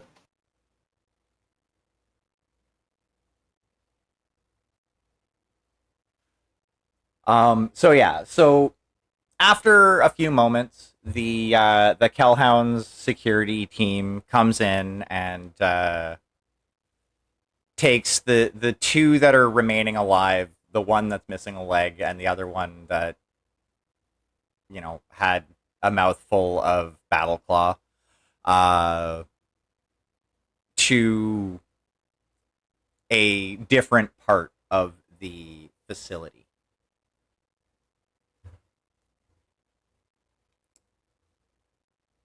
As they're walking away, Jet kind of stretches and that was fun. They broke too easily though.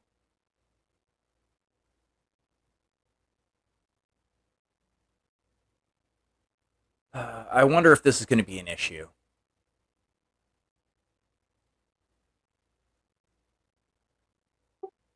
It is going to make movement around camp less convenient.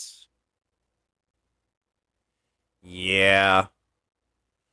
Kirko, we meeting back in the briefing room?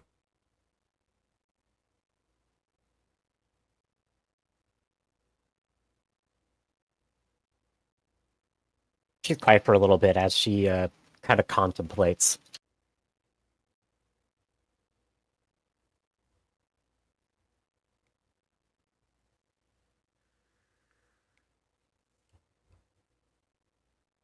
Neg, we will meet up in the main office of our mech bay. Meet you there.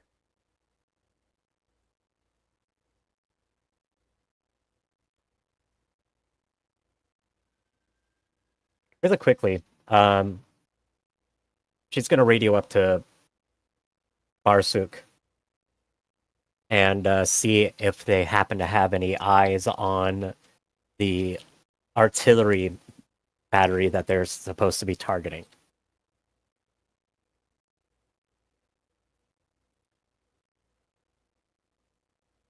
The response you get is they have eyes on what seems to be a convoy of some sort.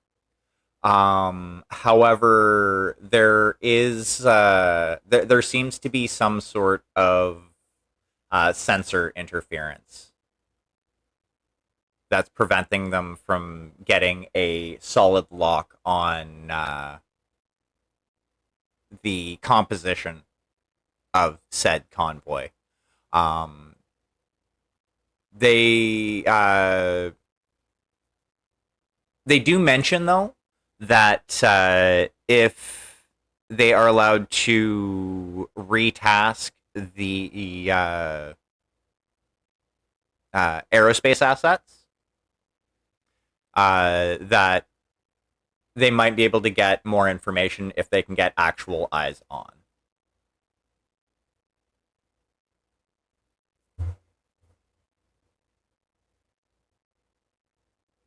Stand by. At that time, she'll switch frequencies to get in touch with Baltar, who, conveniently enough, would have been already up in the air doing a cap, in the opposite direction from where this little strike force would have moved in. So That's why he wasn't able to respond. But she will task him to do a flyover at the coordinates given by Barsuk. Yeah, you get. He basically says, "Yeah, I and en route now. I will let you know when I have information for it for you." Copy. All I need is video. No, all I need is visual evidence. Don't do anything too risky. Send it to my data pad as soon as possible.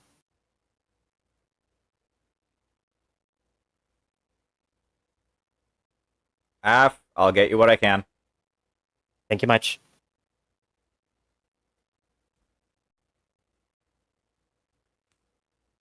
Alrighty, so at this point, you know what? I will use this map. Boop. You find yourselves in the office in the mech bay.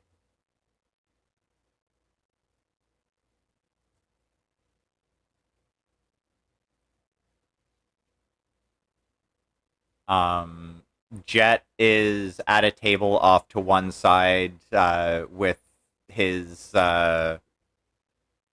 maintenance kit out and just doing some aftercare on his shotgun.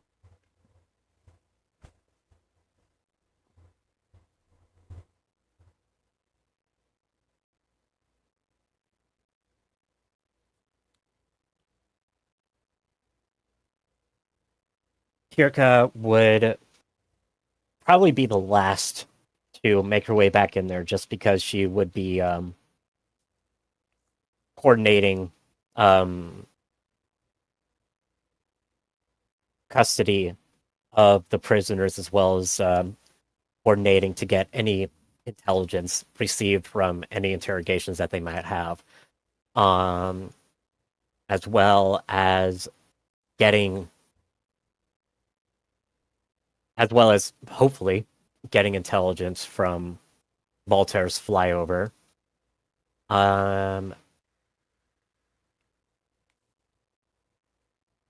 Yeah, just tying up some loose ends before she makes her way in there. Alrighty. I'm gonna say you probably won't have the information from Voltaire by the time you get there, just due to travel time, and he's being careful not to get into any sort of firefight or anything like that. Mhm. And he's flying a brick that is strapped with 4 explosive bricks. Yeah. Very much so.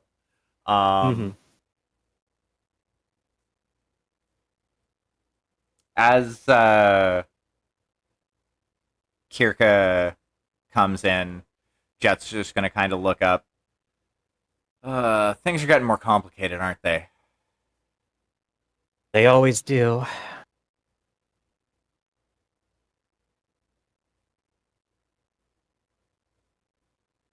At least to some extent, the complication is not at our end. They seem to have infiltrated using Calhound uniforms, which means that they either are unaware of or do not have access to anything related to us.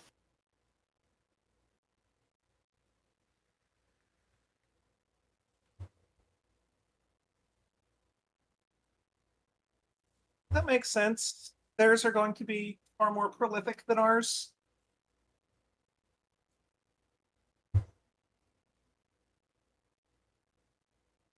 Not to mention, we recently changed uniforms, colors, etc., in an effort to blend in a little bit more with our friends.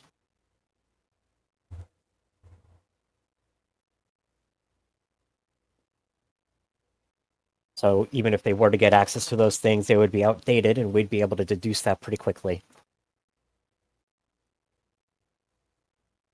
Yeah. I mean, at the same time, this is a Kellhound's facility, so trying to come in as one of us would probably not seem all that tactically sound. Given our limited presence, I would be surprised if they were even fully aware that we're here.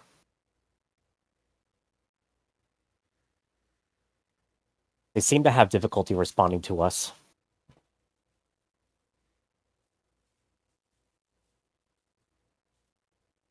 Don't most of our adversaries? Exactly.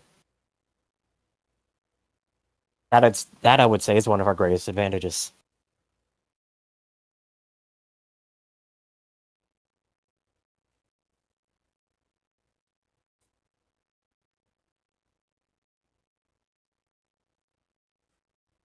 So,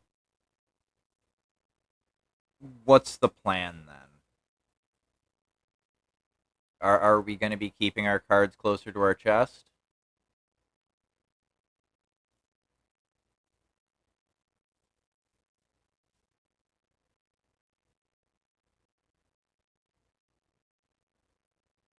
I'm afraid so.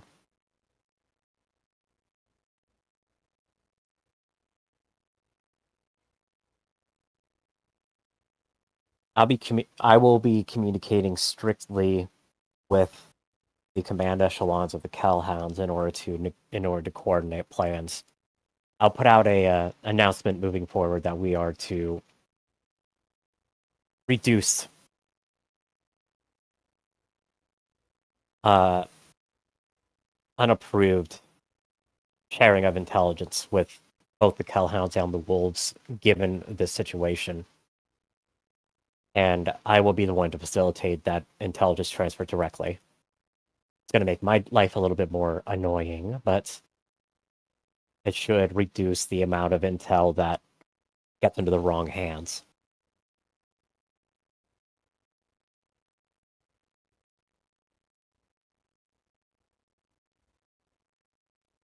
Having lived in the shadows for over 200 years gives us a bit of a leg up on this.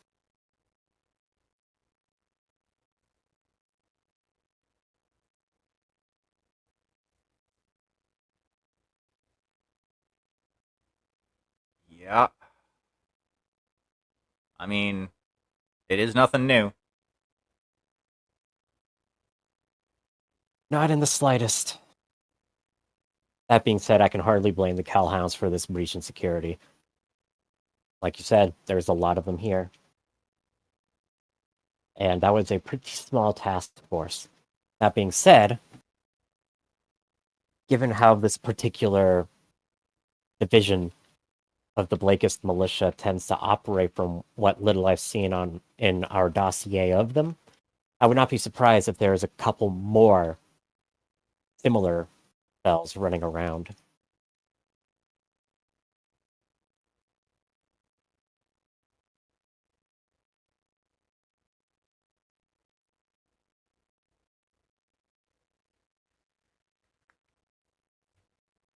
I will work with our intelligence and security team in order to modify our information sharing protocols.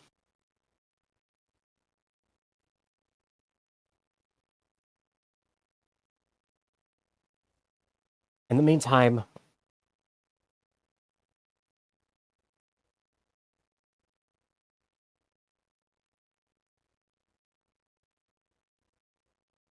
she's going to go quiet for a minute, and then she's actually going to ask for a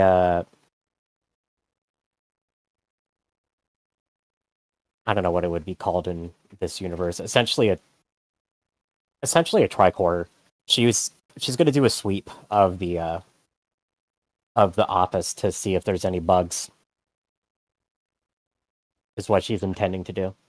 Yeah, I'm pretty sure that there's like some sort of handheld sensor device that would be available.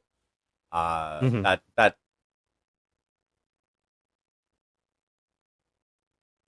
That definitely works.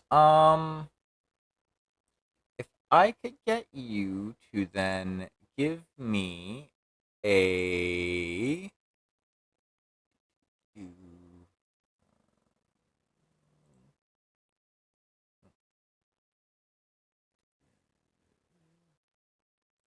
skills.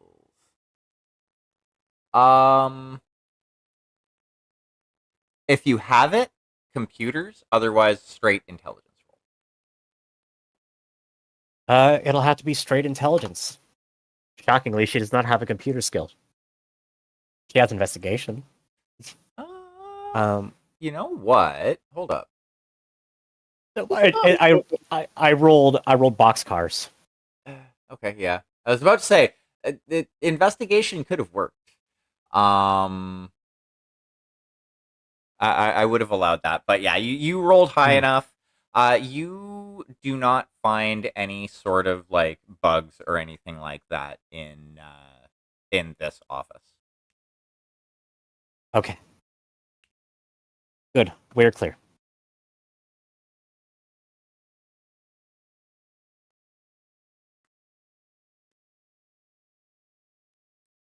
Yeah, and according to the book, it's just called a bug scanner. Oh, okay, cool. There's one under surveillance gear on 156. Yeah, there we go. Cool. All right, awesome. I thought I had seen one. I thought I did too. I just couldn't remember the name. Bug scanner.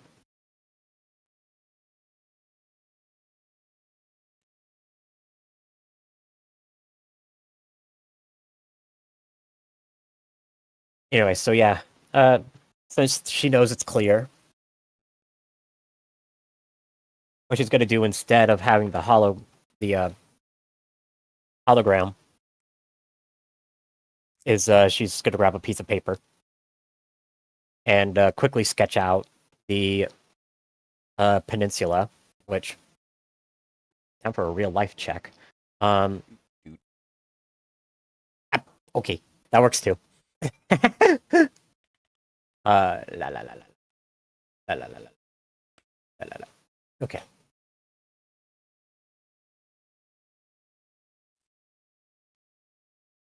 Which now, she's going to do something a little bit different, and she is going to change a couple of things around.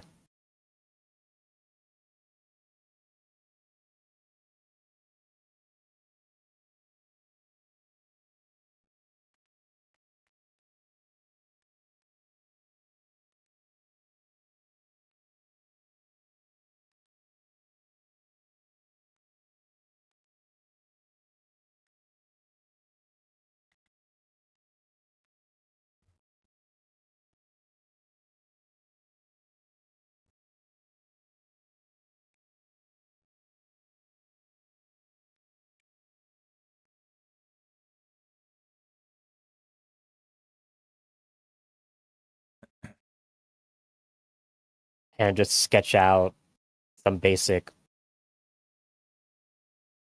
shapes denoting where everyone is roughly going to be.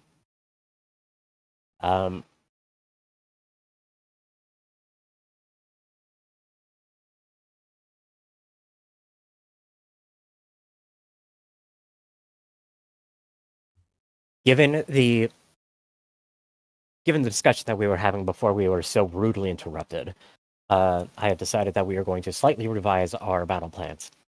We are now going to take our lance and we're going to augment it with the Rattel. Ember will be transferred to be the commander of the Rattel since it is at this time unmanned. The crew will be transferred over to take command of the Rattel rather than the Oro that they had been used to commanding. And along with that, I will have Technician Johannes brought down in order to provide electronic warfare support. He is the best. Well, that is a stretch. The most familiar with the Rattel's communication systems, and as long as we have him simply riding along to provide e-warfare, I do not foresee him being an issue. He will be attached to our lands. We will still be conducting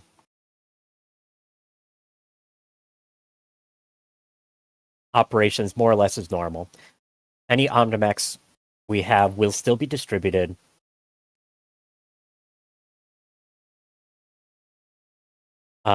between our forces in order to facilitate battle armor support, as well as the addition of electronic warfare equipment in order to try and counter any ECM bearing battle armor or otherwise may be lurking within the two forests. You'll notice that I have one of our lances stationed within this thicket down here. I am hoping that we can eliminate this as an issue entirely before any serious engagement begins. This one is too large. We will have to roll the dice and see if we need to do anything about that in the moment. In the meantime, our other forces will remain on station until we have a definitive direction which this force will attempt to fall back. And then once they find their way out into this middle area here, we will proceed as planned and have our forces collapse in.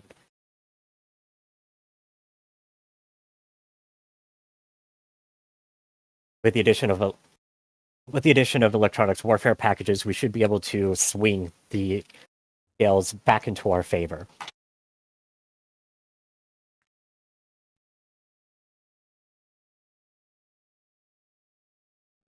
And as proven by today's combat, our infantry and battle armor personnel are more than capable of the task at hand.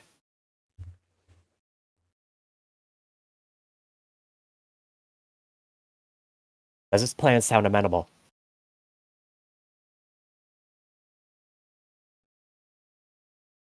Well, you are the boss, so. Correct.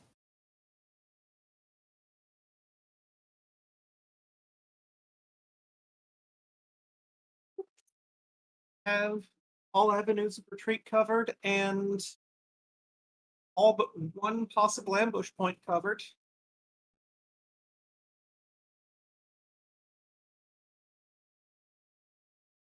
Which means it either will be or won't be that ambush point. And if it is, we will be ready.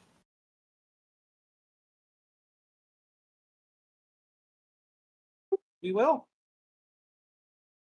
Mhm.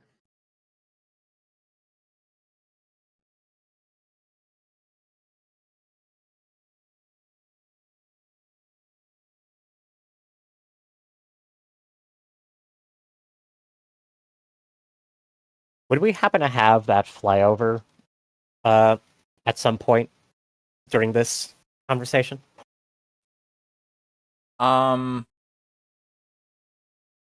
Probably basically right at the end. Okay, that works. I'd be willing to do a roll for it. So what information are you looking for specifically?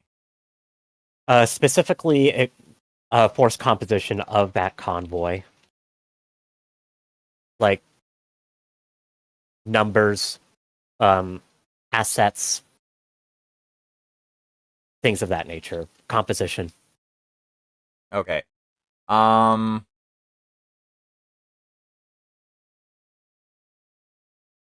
So what you were able to find out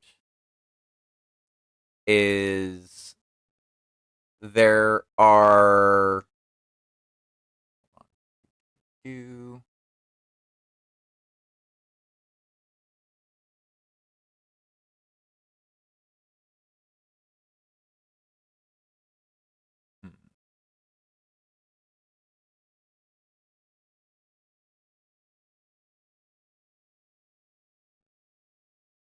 They're heavy hover vehicles, yeah? I believe so. Let me confirm that.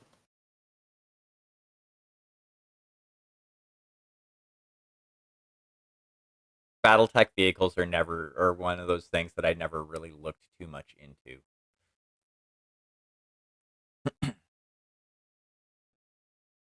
Well, I mean, even if there aren't,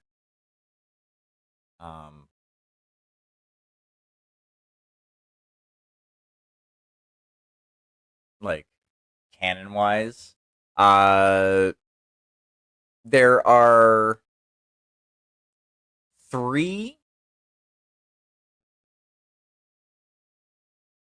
large hover vehicles. Um,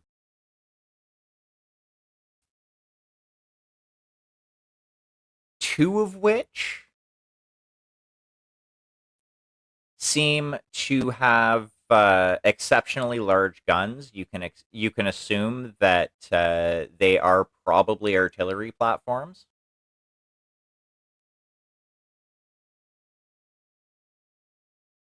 One almost looks from the description that you're given and the video that you can see. It essentially looks like a Patton with yeah, basically a hover tank version of a Patton.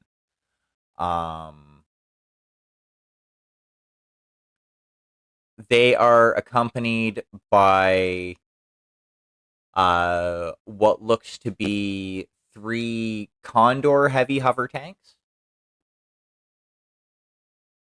As far as mech assets,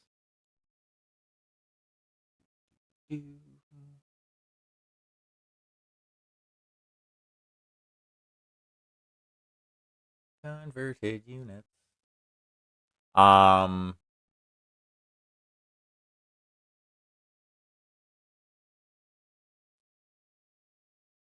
There is one avatar.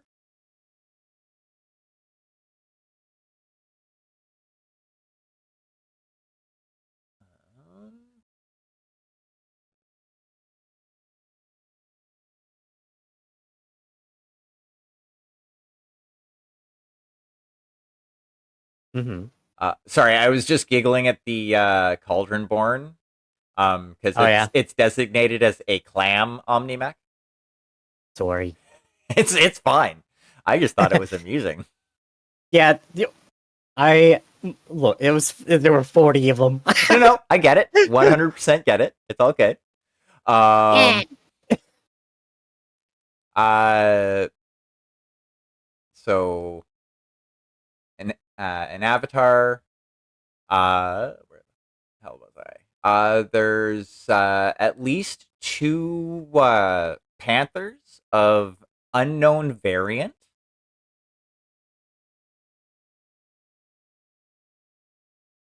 A blackjack. That's 4. Um, 2 crabs.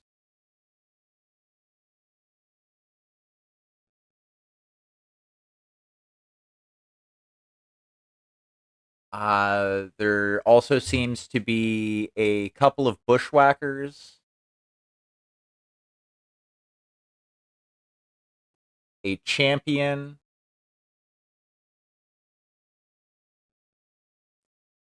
um, a what almost looks like or is described as a mech very similar to a Timberwolf.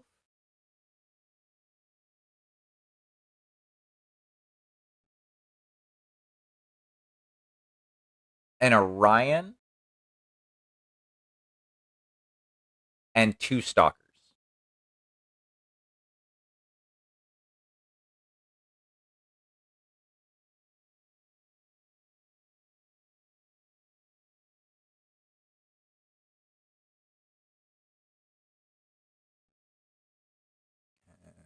I acknowledge. Kirka acknowledges receipt of the information, and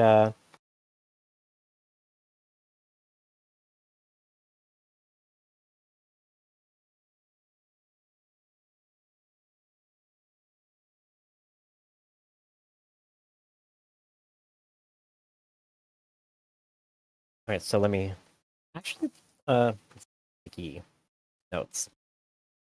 I'm just gonna do this out of character. So 3 hover arty pieces, 3 condors. That was it for the hover vehicles, and then there was a bunch of battle mechs, right? Yep. There was an avatar, a Ebon Jag, 2 panthers, 2 bushies, did you say? Yes. Alright. When he said Uh, one that looks a lot like a timber wolf, I thought, timber wolf at home. Yeah, Rakshasa. That's exactly what that is. Yep. I love it. I was trying to find a way to describe it because it's new enough that it probably wouldn't be in the Badger's systems, and it looks like a Timberwolf. I would say that it probably would be in the system, but not very many people would be aware of it. Like, they'd just be like, what the heck is that? Whatever. Just because it'd be just this random name. It looks like a timber wolf that was made from one of those little wood kits at Lowe's. Yeah.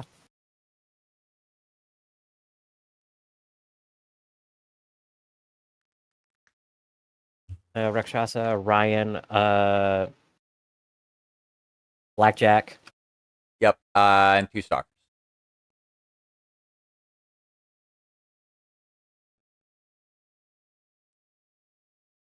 You have room for one more. That's only 11 mechs. Unless I missed one somewhere. Nope. And an Annihilator.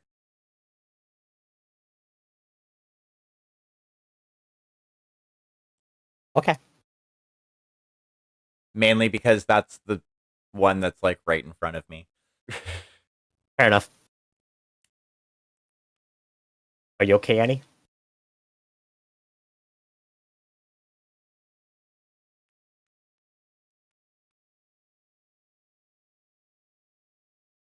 No, she's been hit by. 4 AC-10s. Oh, boo. I was hoping you were setting me up for a Michael Jackson joke there. I was, and then I undercut it because, haha.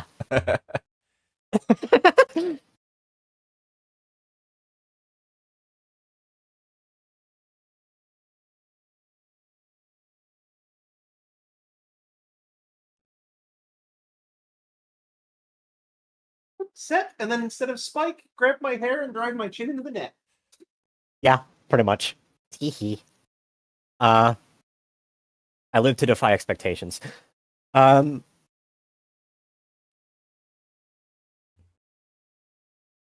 Difficult but not impossible.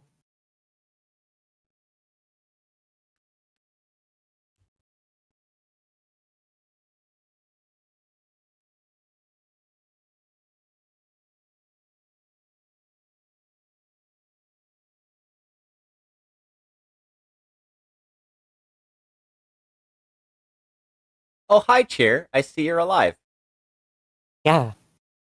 Hi. Oh, yeah, with that, Kirka is going to update the red accordingly. And basically, from there, she will just kind of say,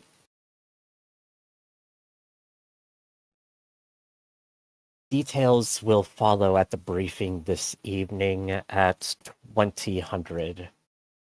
This is going to be a nighttime assault. Hopefully we can catch them unawares before they are fully set up.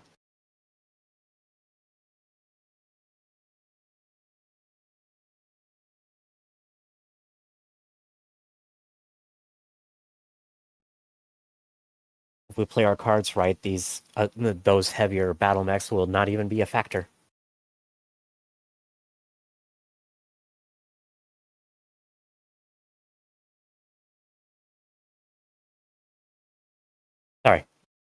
I'm just thinking out loud. If there are no other questions, comments, or concerns, you are free to leave.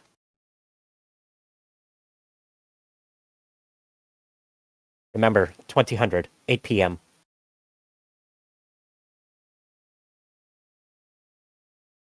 The only further comment I have to offer is that if you get tired of the gruffness of wolves, remember that you do have an official liaison.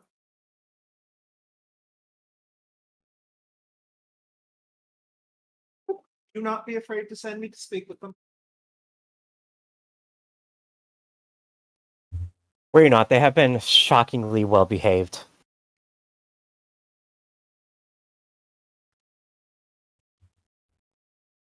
For Beta, that is impressive. Hmm.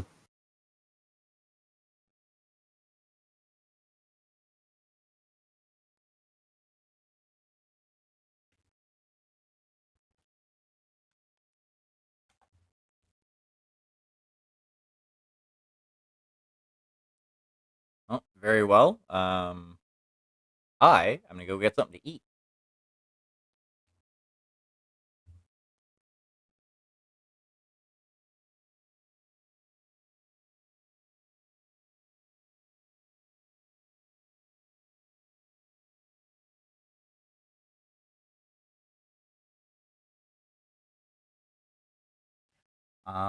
Alrighty, I think we can probably call it there unless anybody else has anything they would like to add in. I don't think so.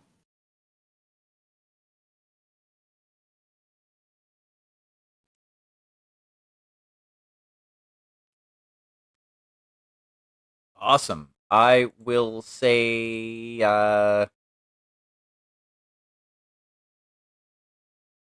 XP for everybody tonight.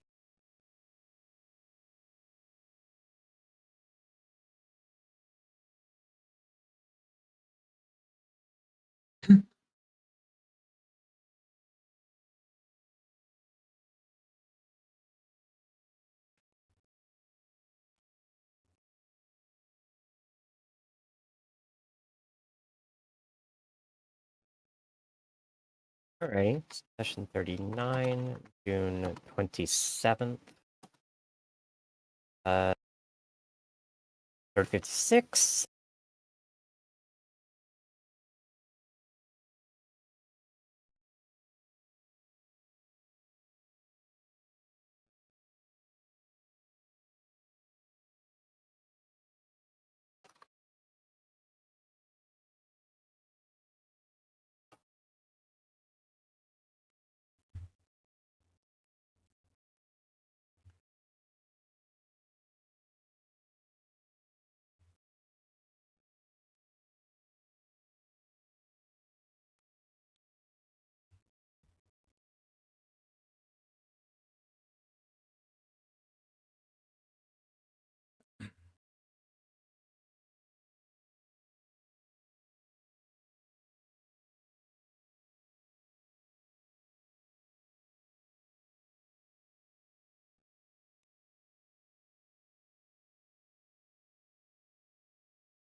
I hope everybody had fun with tonight's session.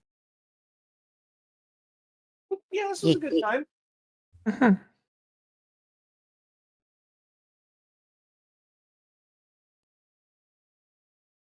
One hardware point shy of getting an executioner. Oh well.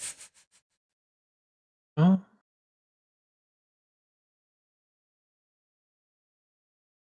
I currently have 5 XP banked.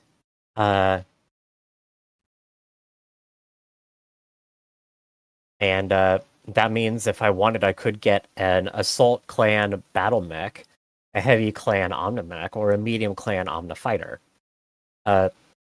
Which the only reason I'm considering that at all is just because of the whole, like, we need Omnimechs thing that was just discussed.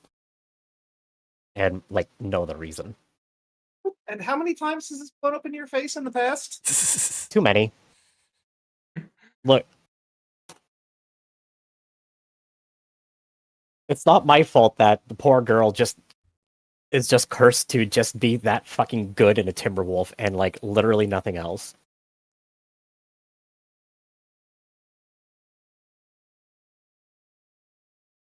I did have the stupid thought of trying to port the Iron Cheetah into this, but I'm gonna hold off on that because that seems unfair.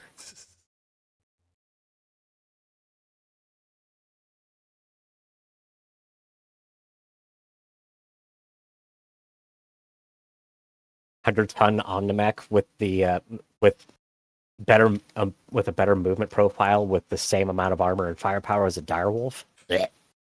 Mhm.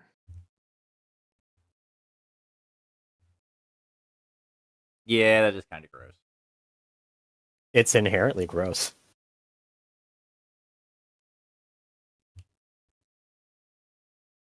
Even if it looks a little silly. Like it's just a direwolf with the shell taken off and the cockpit replaced with a Timby head.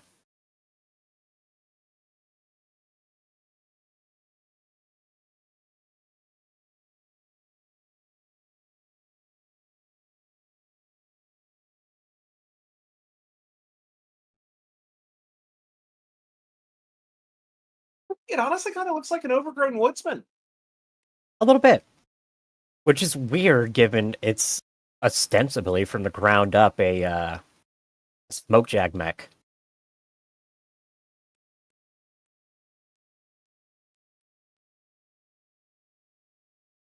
Oh, Jade, can you copy the list of mechs that or well adversaries you were given into the chat because I'm going Yeah. to forget. Yep. I feel that like I have had Done. the short-term memory of a Oh. sleeping goldfish tonight. With me, it's more I'm not going to remember the 18 vehicles that I had listed off. Yeah, that is a lot. I already Mhm. don't remember them. Well, luckily they're all right there. 3 Hoverardi, 3 Condors Avatar, Ebon Jag, 2 Panthers, 2 Bushies, Rakshasa, Orion, Blackjack, 2 Stalkers, and a Nanny. Da-da-da-da. I only remembered one. I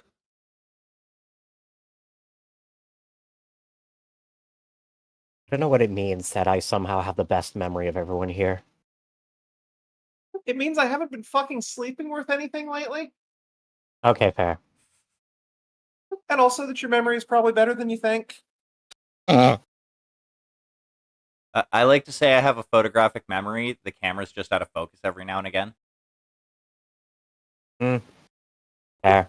With aphantasia, I have a photographic memory, but never remember to take the cap off. Ah. Oof.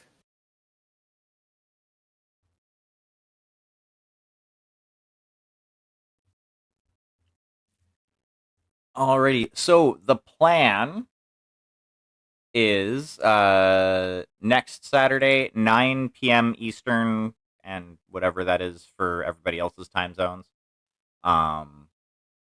We will be reconvening, and there will be a hell of a fight happening. Right. Okay. And what I'll probably do is I'll probably start with the deployment since we've done the planning stage today, which was one of the reasons why I decided to do it this way. Because then we can jump right in with the action. Yeah, that's a good call. Because this is going to be like a big turning point for this arc too. So Mm-hmm. So set alarms. mm-hmm. And I'm going to need to find the actual loadout for some old school inner sphere battle armor.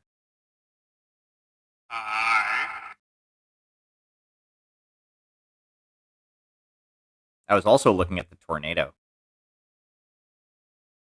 as an option as well. because that one was actually built by Comstar.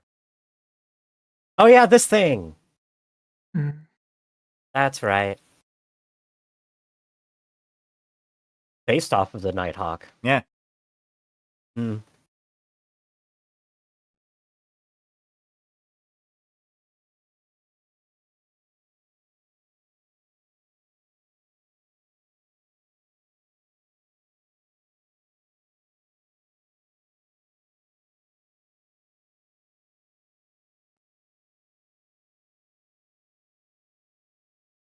Just it does, however, incorporate 2 armored gloves. So does the Nighthawk. Why am I imagining the fucking like NES Power Glove? That's awesome. The 80s? Yeah, the same.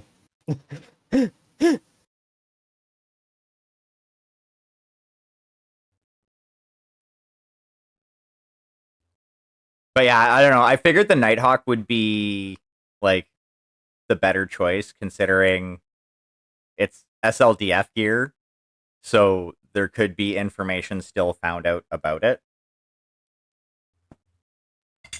potentially. Um,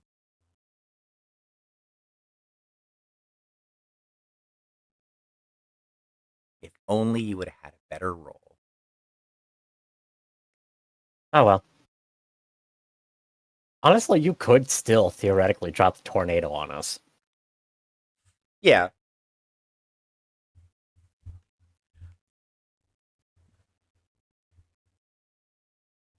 I mean, I could also throw a curveball and come up with something brand new that is not on Sarna. I mean, yeah.